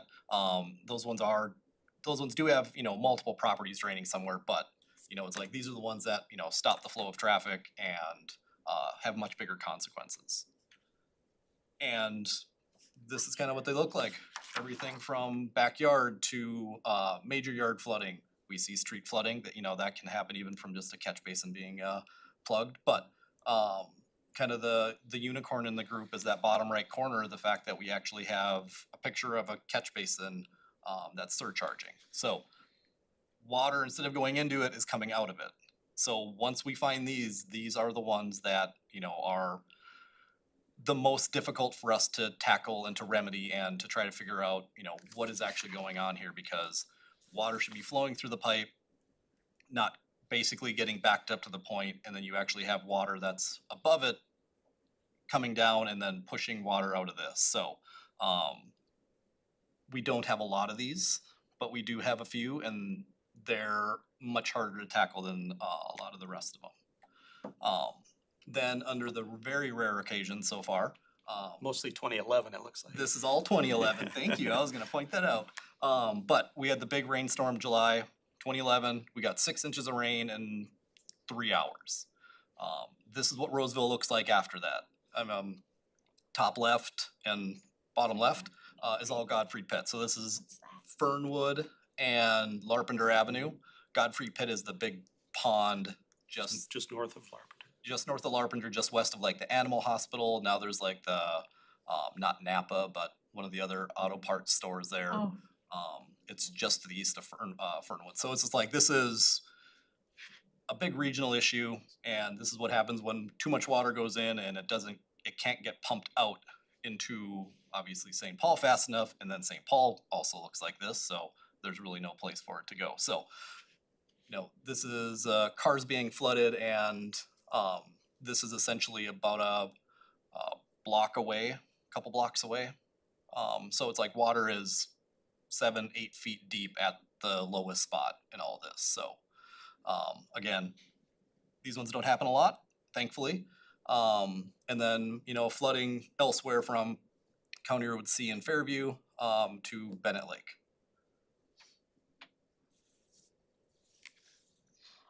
As we kind of shift to basically inspections, maintenance, you know, very simply, this is what, you know, catch basin looks like, you know, when it's in good condition, one that's been maintained by whether our streets crew or a contractor, just that kind of blue-green paint on it that basically seals everything up, adds basically to the lifespan of it. And then there's just some minor repairs on the top, and then there's a picture of the structure on the bottom that is historic. It is falling apart.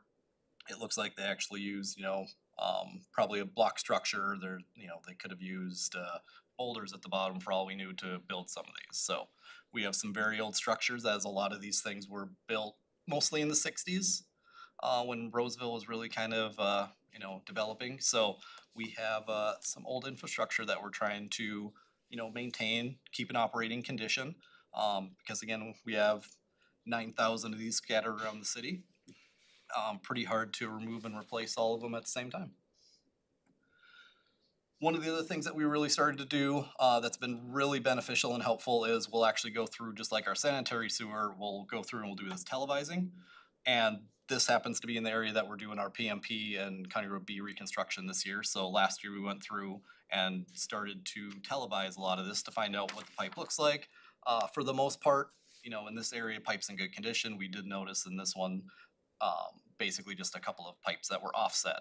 And, you know, in a lot of cases, it's not a big issue. it happens that, this main line pipe that runs basically north it's under capacity. So we start to get a little bit worried, obviously, if this pipe's under pressure a lot and we have offsets, it's gonna slow down flow. Do we get some more scouring around this when it gets a little bit older, things like that. So what we end up doing if we do find an issue like that is we put in liners. So this project probably looks familiar for at least one of you at the table. And basically this is our pipe going to Alameda Pond. Is that your house? It's his driveway. So It's my neighbor, actually. oh, it's the neighbor. But yeah, we have when we do get issues with our pipes, this is a big diameter pipe. We can't dig it up and replace it where it was. This is the alternative for it, is to go through, put in a liner. It's a really interesting process. I won't go into the details right now. But basically getting this through there, getting it with hot water, pressurizing it, and then you get the picture on the right where you have this nice clean surface again. Water can flow through. You don't have to worry about kind of the scouring and everything happening around it.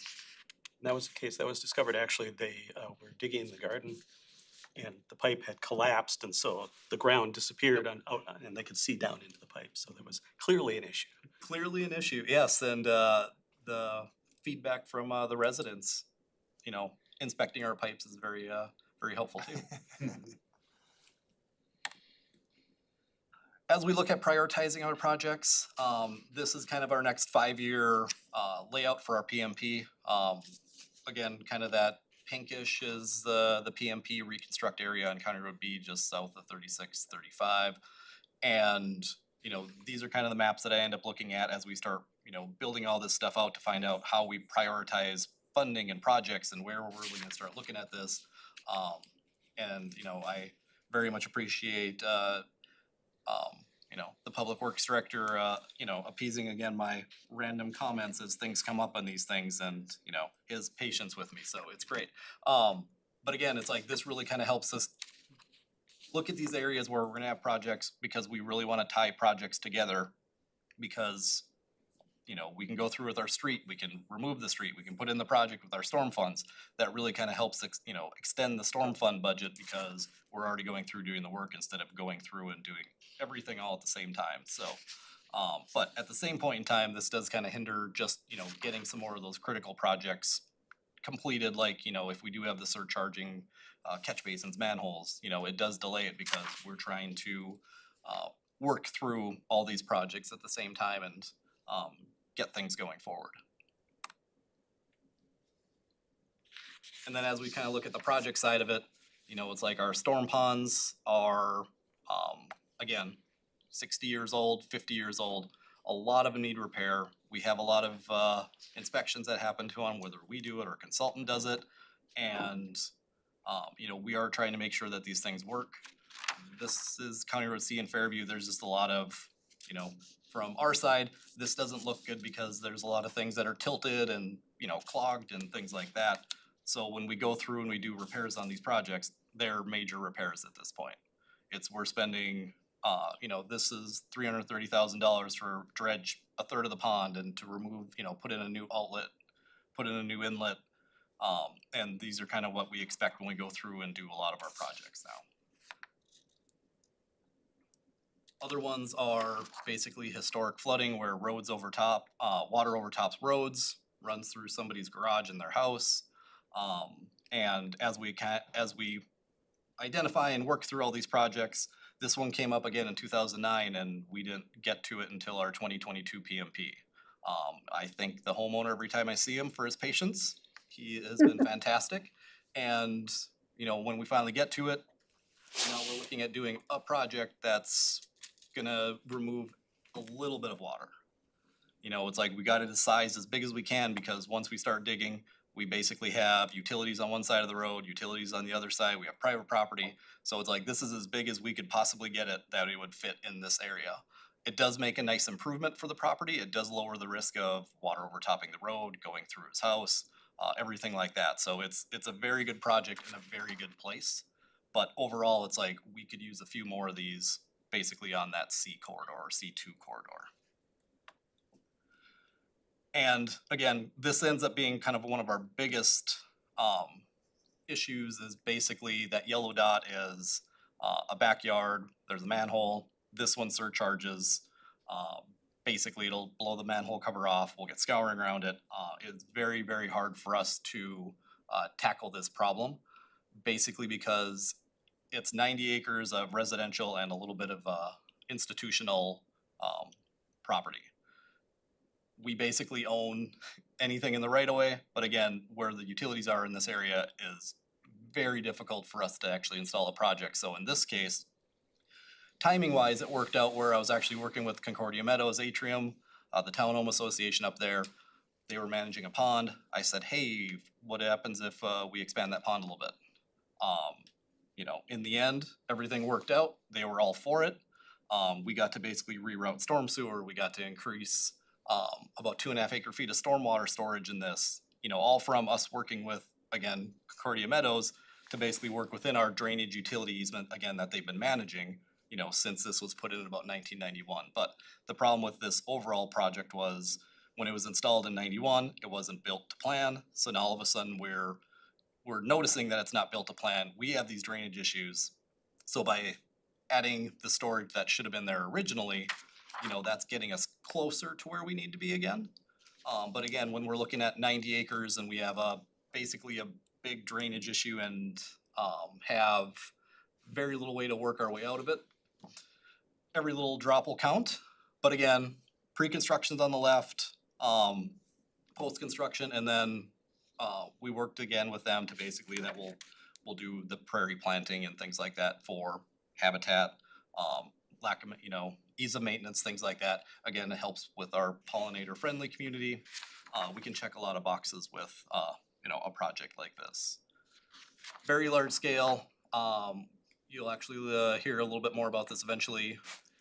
We're working with Rice Creek and St. Anthony and New Brighton for this Jones Lake project, where now we're looking at basically a $10 million project to help alleviate, you know, when we look at our 90 acre scale, now they're looking at the drainage from 3 cities going into the same pot. So this is a fantastic project where the 3 cities, by working with Rice Creek, we can see a very dramatic improvement in just our overall drainage in basically that northwest side of Roseville. So we're working very closely with them, and we just had a meeting with DNR and Army Corps to see how feasible the project is on their side. So far so good, everything works out. And then we also kind of add in, you know, our regulatory, we have MS4 permits, we have a surface water management plans. You know, there's a lot of components that we're putting into the stormwater bucket that we try to basically check with each project that we put in. And again, as part of the regulatory in the MS4, municipal separate storm sewer system permit, sorry for that MS4. But we have these total maximum daily loads. These are the areas that we have to focus on water quality as part of our projects to basically help improve water quality of the downstream.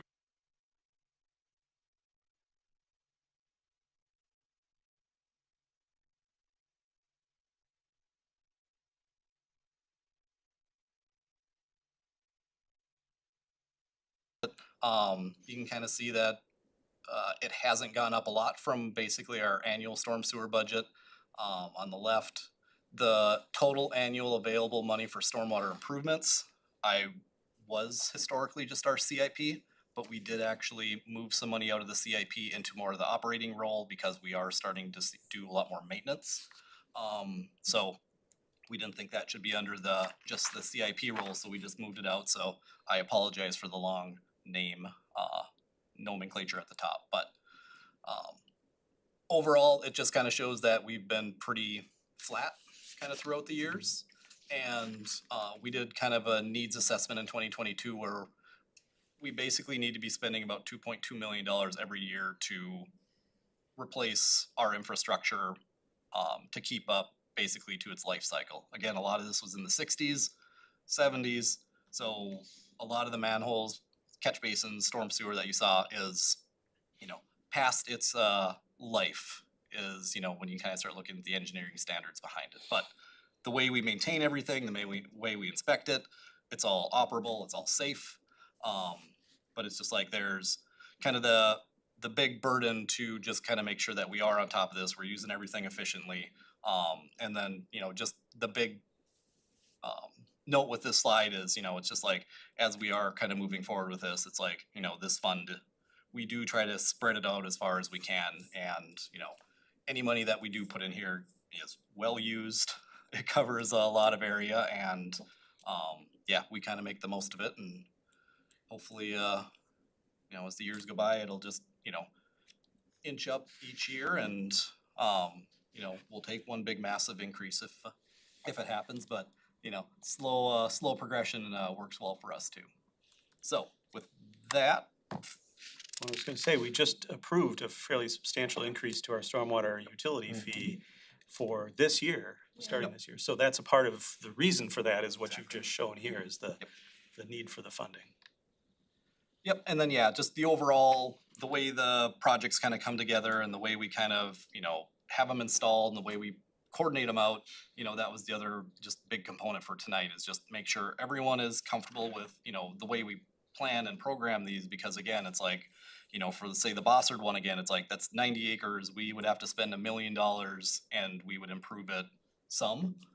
And, it's like, we would use basically our entire budget for 1 year to make an improvement to help that one property basically. And, it still wouldn't completely solve it. So it's just something that we chip away at when we're in the area, we have the money, we have the resources, things like that. And I think that's kind of the general theme for a lot of the projects. I know the other big one that is a little more public is the flooding under Fairview, or under 36 at Fairview. So it's the same thing. There's no one solution. It's a bunch of little projects that'll end up getting that solution. So it's similar to the Bossard and the Fairview and C. That's kind of the way we look at doing these projects. And Godfrey Pitt and Bennett and all of our other ones that showed up on that 2011 slide. Yeah, I remember that we did things at the C and Fairview Pond to help improve Fairview at 36. We also did some things as part of the Rosedale's recent projects to try to improve that. So it's like you're saying, it's kind of taking things as we can to try to make those incremental changes. Well, and I think one of the challenges we have too is that every single infrastructure project that's been done in Roseville since the 40s has been done to the current standards at the time in terms of stormwater management, which creates challenges when A, they get old, and then B, they're undersized by current standards anyway, so we have to deal with it. So yeah, it's always something we're needing to pay attention to. We appreciate the reporting on it this evening and keeping us informed, and I think that helps explain that rate increase that folks are seeing. Any questions or feedback from council members? Good work. All right, thank you. Thank you. Next on the agenda this evening is consideration, I've got a note for the Works folks related to the previous presentation, just wanted to feed some back. This is our next item is to take a look at doing another community survey and some specific notations as to some changes suggested from our last one. And we have our Assistant City Manager, Rebecca Olson, with us this evening. A significant portion of the administration department. I feel like you get yourself in trouble. To introduce this item to us and seek our input this evening. Ms. Olson. Thank you, Mayor and council members. So I will be as brief as I possibly can because I know what time it is. But I wanted to present this information to you tonight. So tonight you're being asked to approve a contract with Morris Leatherman for a community survey, and then B, to provide feedback on any questions. So to start it off, I know that the city council has in the past conducted community surveys roughly every 2 years. The last survey that was conducted was in 2020. COVID threw a little bit of a wrench into plans, and so we have not conducted a survey since 2020. However, we did do the community visioning process within that time frame. So tonight in front of you, you do have a contract. Morris Leatherman Company is the company that we have used as a city to do the last surveys since I believe at least 2014. That's as far back as I went. And there was a direction that in order to maintain some consistency and benchmarking, to continue to use this company with the questions that they have. So I can either pause here or we can go right into the questions. I think we just, Sound- we just Right. keep going.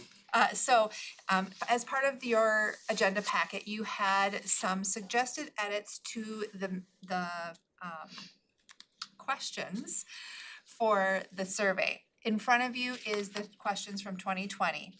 I can briefly go through the suggested edits from staff, but I did want to mention that any edits that are made, staff does recommend using the survey company to draft them, given that they know how to write the actual survey questions. So we can take feedback and work with the survey company on any decisions that the council makes. Gently said.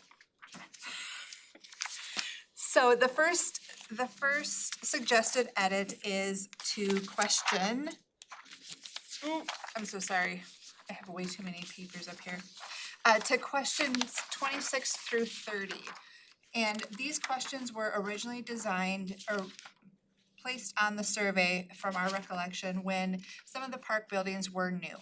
And we can continue to have these questions as is, or the Park and Rec Director did suggest some edits here. So really, his suggestions laid out that instead of asking the questions of are you aware of these park buildings and the Cedar Home Community Building, he would suggest asking how well the following facilities and services are meeting the needs of the community. And he listed some such as community and neighborhood parks, open space and trails, athletic fields, court tracks, recreational programs, community events, and special recreation facilities such as the community center, Cedar Home Golf Course, Hank, and the skating center. So that's the first suggested edit. I can keep running through what staff has laid in here, or we can pause for Why don't we whatever. maybe just check on this one fairly Sure. quickly here. Councilmember Etten. I appreciate you says I have not had an opportunity to speak with our Park and Rec Director, but I was thinking that these questions seem to double other questions that are already in the survey. And so I wasn't sure why we would ask this very similar questions in different ways. I was just Was that a discussion at all?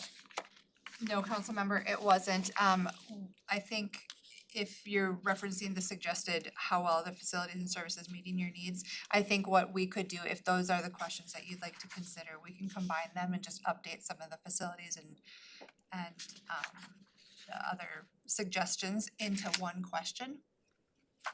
I just think that Do you know which ones specifically it was?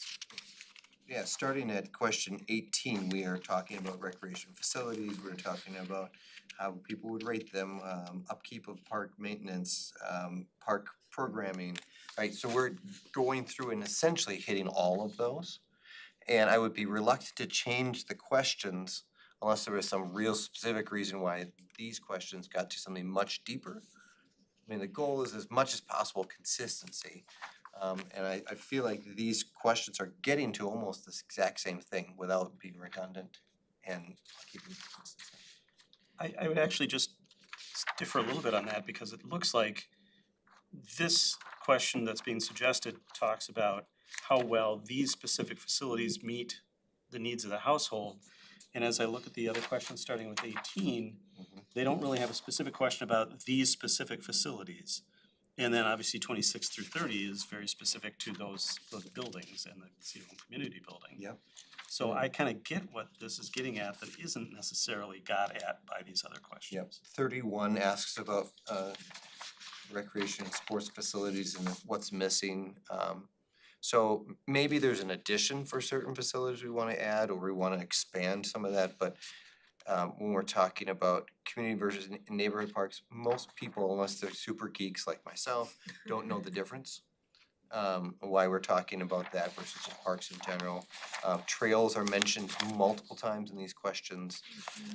And so so much of this is delineated, so if there's something specific that he would want to get, that's fine, but I don't think I would wanna ask a question about like 6 or 7 different things that I think are mostly addressed. So I would put that back to him, and I actually would get rid of some of these other ones, even beyond some in that. So, I could be behind that feedback of trying to not be redundant in Yep. that section. But also making sure that we do get at the information that's trying to be achieved through this. right, so it does, And I agree that we don't need to be specific about those specific buildings anymore yeah. in 26 through 30. So for me, I don't know, we bring this as feedback, at 21, it's asking about participating in city-sponsored park and rec events, yes or no, but we don't ask how they would rate them. So I would actually add a question about rating them, cause several of these other things we ask, how are you using them and how are we doing? So I think that's missing. We do ask them if they would like to see other things Yep. expanded or Yep. whatever, but yeah, we But, don't ask how right. they rate the ones they're using. I wonder if 24 is necessary. Are there any areas in the city of Roseville that are lacking trails pathways when we have a pathway master plan? And when we look at the responses, it wasn't something where people were full of ideas. No. Right? So like, why are we asking that question? I would agree that 26 is not necessary. Are we aware of the buildings? Maybe 27 and 28 are adapted to include more facilities if that's desired. But there's something about the buildings that are very specific. And then 29 and 30, what are we getting from 29? 99% said yes, they, that's awesome.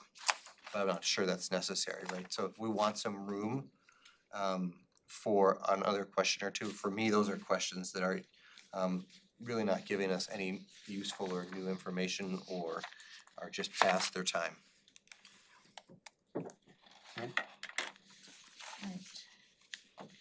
I'm hot and cold. So I think that's good feedback, and I'm hopefully between the staff and Morris Leatherman, they can work through that. But I would agree, yes, if we're getting 99% response on something, that's not really telling us anything. Yeah. Councilmember Scott. Yeah, on number 10, do you feel welcome in the city of Roseville? And one person said no. I just feel like that's a really a yes or no question. If we really wanted an answer from it, we should ask that in a different way. Like, how could you feel more welcome? Or what could, I feel like, is the sky blue? Or, I mean, any question where it's just like, I feel like there could be a gradient in some there. That's Most possible. of the time, some of the time, all That's of the time. possible. But one of the things we do wanna ask maybe about being a welcoming city, because that's part of our Yeah, but then maybe, picture goal. what could be done to make you feel more welcome? Or something, ask a further Or question. instead of just a yes, no, I think Yeah. to what extent, Yeah, maybe that. rate it 1 through 5, how welcome do you feel, or something like that, so you can Mhm. see the Maybe that, yeah. gradation. Yeah, so just, I think anytime you're gonna get a 99 or 1, I mean, it's not as helpful as if you asked, I wasn't sure what some of these scattered meant, and I don't know if that just meant catch-all any extra numbers, but was kinda curious to know how some of the questions were asked, because it's like, I don't know. So they're open-ended Yeah, open-ended, questions, okay. and so there were, 2% of the responses entailed probably like 30 other responses that don't amount to much statistically, so Right. it's like the other category. Right. I felt like number 66 there was some similarity to 12 in there. Maybe they could be combined, so it's not just, I don't know, if you're on Nextdoor or Facebook, there's a lot of people who wanna really focus on the crime part, and I think if we could find a way to not maybe, we wanna know what the answers are, but we also wanna ask it in a way that it's not just, what are the things you hate? So I don't know. I was concerned about number 68 because when it said affordable housing rentals, many, few, Do you mean 68? are too much. 69, 70? What are we gonna do if they say too much? I feel like that's not something that we can change. The townhomes, we don't have a lot of room for expansion, we don't have a lot of things. Maybe we could measure sentiment in a different way, but I feel like it's, do we have enough townhomes? Well, if we didn't, where in the world, I mean, we'd have to move somebody out. So I feel like if it's something that's attainable, like, would you like $1 million? Well, yes, I would. Don't ask somebody something that we have no ability to make substantive changes. Like, how could we, because, I mean, you read the social media and people, there's too many apartments, there's too many this, that, or the other. But I mean, we are landlocked, so there's only so many things that we can do. And again, there's the trails and bikeways, which we've asked a bunch of other times. I just think whenever people get asked things over and over again in a slightly different way, they take that, like, what is the answer that you want me to give? And that's, I And mean. sometimes that's part of survey science in terms of making sure that you're verifying responses. So, Exactly. Yep. but we do have a lot about trails. Um, And certainly, just as an example, if there was a huge cry out for townhomes, you know, one of the things we have the ability to do is zone property and we can Right. look at future Which we have guiding done. for properties and, exactly. Yeah. So I think there is some benefit to some of them. and then in 96, it just mentions drop-off sites, organics. If we were gonna use it as an awareness piece, then I feel like we should talk about, we should add things that are also current, like the CE audits or the electronics recycling or other things that are available to people. If it's awareness or, you know, do you use these things or as they roll out, would you be willing or interested in doing them? Just keeping up with the latest things that are also happening in the city. I guess one thing I really found concerning in the last time that this was done is because it's so random, there was very few people of color and the age was fairly skewed. And I feel like I realize it being random is one thing, but I really think we need to make sure we find a way to get the voices of more than just one type of people. Councilmember Strawn, can I address that? I do know that they try to mirror the demographics of the city to get the respondents. So that might be why the 61% were white, because that is more reflective of what the community was. So they're doing it on a statistically valid method and weighting That's actually them. 10% So- less than our current number of people identify as white. So this is even probably more skewed towards people of color than our current demographics, and it would have been Yeah, but I even think that, whiter. you know, remembering that there's other pieces of demography rather than just skin shade, so trying to be aware of other socioeconomics and other pieces like that, and so wondering how those are identified before, after, are they people who fit one, are they aggregate, I guess, wanting to make sure that they are accurately reflected and intentionally picked. So I can tell you what I know. I don't know their exact survey I'm definitely not statistics major by any means. But I do know that they look at the demographics of the city when it comes to gender, ethnicity, income, household size, et cetera, and they try to weight it. And what I've heard is that once they reach kind of their saturation level, then they've done that and they try to find the other groups, like for example, if they've reached the age demographic of 18 to 34 or whatever, then any other surveys they would collect from other age demographics. But if you have very specific questions, I would have to have Peter Leatherman address those, because I don't know the rest of it. No, I just want, and I'm sure given our care and other engagement and pieces, that'll figure into our decision. Just wanna make sure that, we really reflect all of the people, cause they're very different depending on where you sit economically in our city, maybe even more than some other characteristics. Other feedback, questions, or are we ready to go to the next one? staff. Yeah, we kinda jumped off of the one exactly. question area. Sure, Mayor, council members, the next question is question 84. And it is actually the intro to question 84 that staff is recommending a change. The intro, the suggested change was really to just add the land trust program at somewhere in this opening paragraph, because it's something that's relatively new since the last time. So that's the suggested edit on question 84. I think it's fine. I don't know that everybody knows what a land trust is, but they may just gloss over that.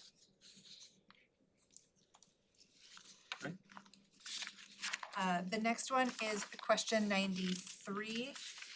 Again, this is also in the intro section. It's on page 14 where it says last fall. We're suggesting just updating that to 2019. And then before question 98,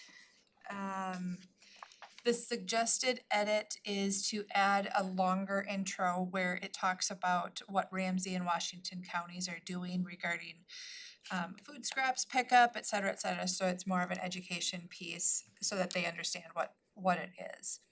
So that's the suggestion, and that wording obviously would go through the process. This is just the draft. Good. So, That's my feedback. yeah. And then we get rid of 98 and 99. Correct. And maybe the beginning of 100, if a curbside collection program, because there will be a curbside collection program. It Yes. may be delayed by a couple of years, but that's the goal. I mean, it's being moved Or forward. say when a curbside is available Yeah, something like that. instead of if. Yeah. And then the last two are question 102 and 104.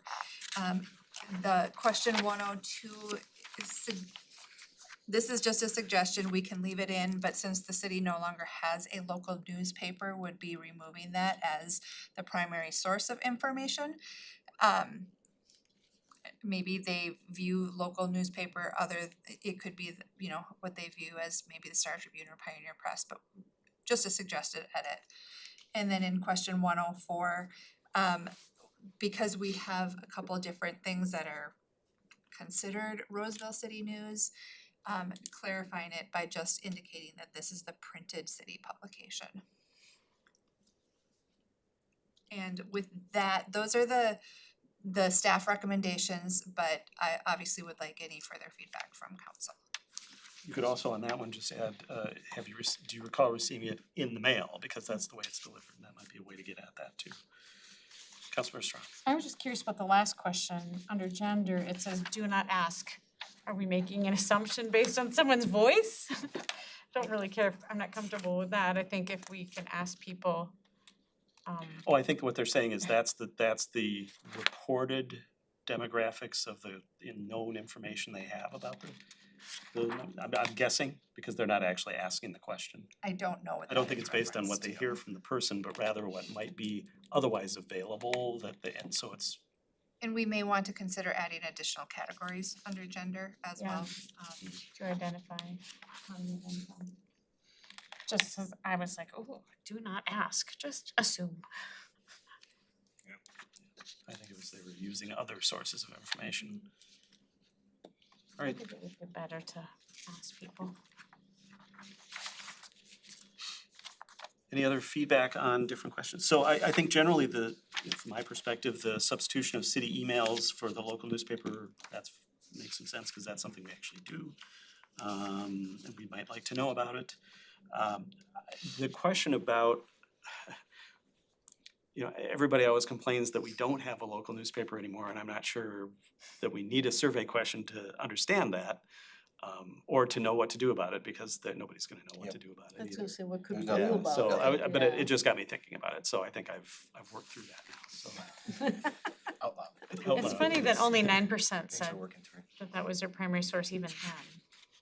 I think it was kind of on the way out at that point, but I think also there are a lot of people, 9%, for whom it was very important, and a lot of people for whom several issues piled up in their front yard every month, so. All right, anything else from the council on the survey? We do need to authorize the contract. I know sometimes people like to switch providers, but I think there is that consistency factor that would be helpful.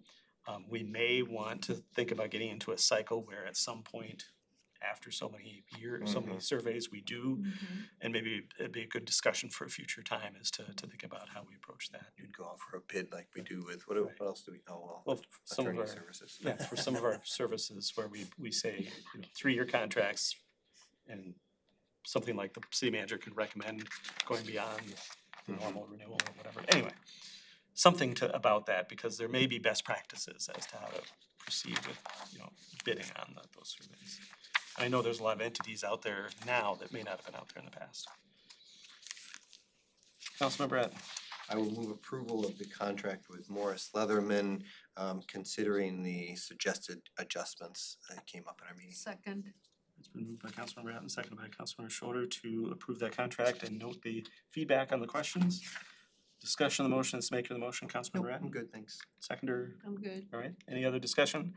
Councilmember Groff, we haven't heard from you in a while, just wanna make sure. Yeah, thanks. No, I think all your discussion was good. I think it's consistency is good right now, and I thought the edits to the questions were good. I'd read through them earlier. I'm on board. Thanks. All right, thank you. With that, we have the motion before us. Mr. Trudgeon, would you call the roll, please? Councilmember Strawn, Aye. Councilmember Schroeder, Aye. Councilmember Ratten, Aye. Councilmember Groff, Aye. Mayor Rowe. Aye. That motion passes unanimously and that contract is authorized and look forward to, I don't know that the council, do we need to see all the questions come back before the survey goes out, or are we comfortable with letting the process go forward? I'm not hearing a lot of. I think it should go forward. Go forward? All right, so it doesn't need to touch back with the council then? Unless, well, that was one voice. That was one Is there any objection to not having the questions all come back to the council? Hearing no objection. I mean, I think it'd be nice for us to see what was going out. I don't know if we have to make a decision, but if they're gonna adjust, and we've had a number of concerns that some things are redundant, or, I mean, I think it might be nice for us to, maybe in a consent, just to have the opportunity to review it on its way out, just to make sure if we had some substantive change that we wanna see. Well, we could handle it a couple ways. We could get it from staff and provide feedback to staff outside of a council meeting. And then that can be hopefully incorporated into the final product, and then if we want a final look at it, a consent approach could be used. Does that make sense, or a little I bit think of the a back and forth? timeline is to get them started fairly quickly here. I'm not sure exactly. When is this time? Is it April? That's correct. You are not a council member, City Manager Trudgeon. That is correct. They are hoping, they have certain times that they like to do the survey because they're better times than others, which is usually March, April-ish. So staff is happy to reach out, provide the information to Morris Leatherman, see if we can get a response back, and then look at the timeline, and we can either send it out and or place it on a consent agenda. We can go after I talk with him. And maybe with the sending it out process, the feedback may be such that it's pretty okay at that point, so. That sounds good. All right, thanks. That concludes our business items this evening. We have future agenda review. Yes, if we could have the screen up on the display here. All right, so we do have a meeting next Monday. We have quite a few items on. We do have a liquor license hearing for a new restaurant at Harmar. We also, on the flip side of that, we have 7 penalties for tobacco, 1 tobacco, I guess, and most alcohol violations are listed there. So as you know, we go through each of those individually, and that'll take some time, so we'll have to go through all of those. We also have a zoning text amendment for motor vehicle repair auto body shop as a conditional use in neighborhood mixed use zoning district. We want to come back and discuss city council and commission rules of procedure, just finalize that. We also have a short presentation from Chief Scheider about a grant award for funding for an officer for 3 years to be assigned to the Minnesota BCA Violent Crime Reduction Unit. Which is really good news. This is something that's gonna really help us be involved in metro-wide crimes such as carjacking and other things that are happening. So we wanna present about that before we accept that. We have the ski slalom course permit request, which happens every year, and then we also will have at the end of the meeting a closed session for Westwood Village. I sent some preliminary information to the council. We get a whole bunch of additional information here in the packet, and we'll talk about next steps with that. After that, on the 12th, we have several items that you've seen before: housing trust fund ordinance adoption and the short-term rental ordinance. I think those should be pretty straightforward. We want to discuss streetlight policy and also review the budget process, kind of work through as we start heading into the 25 planning process. And then on the 26th, we have lots of public works. The department will be back for additional discussions on a whole slew of different parts of the code regarding various things. Many of them are just technical. There's a couple more substantive ones about assessments and abatements for repairs. But in any case, we'll have a full list of things there to be considered. That's what we have as of now. All right, any questions or feedback on the upcoming agendas. Is the plan that the 12th meeting is kind of another work session? Yeah, it's kind of shaping up that way. That's about all we have on the agenda at this point, so we could probably spend some time, maybe be at the table again, if that works. Very good. Any council member initiated items for future meetings or reports and announcements? Liaison reports? That includes Councilmember Groff, just check and see if he's got his hand raised or Nope, anything. does not. No, most of Okay. mine are coming up this week. I'll give you some next week. Sounds good. All right, with that, the only other item on our agenda is adjournment. So moved. Second. Moved by Councilmember Etten, second by Councilmember Strawn to adjourn. No discussion on the motion to adjourn. All those, Mr. Turchin, call the roll, please. Councilmember Strawn, Aye. Councilmember Schroeder, Aye. Councilmember Etten, Aye. Councilmember Groff, Aye. Mayor Rowe. Aye, that passes unanimously. We are adjourned at 9:41 PM. Thank you, everyone.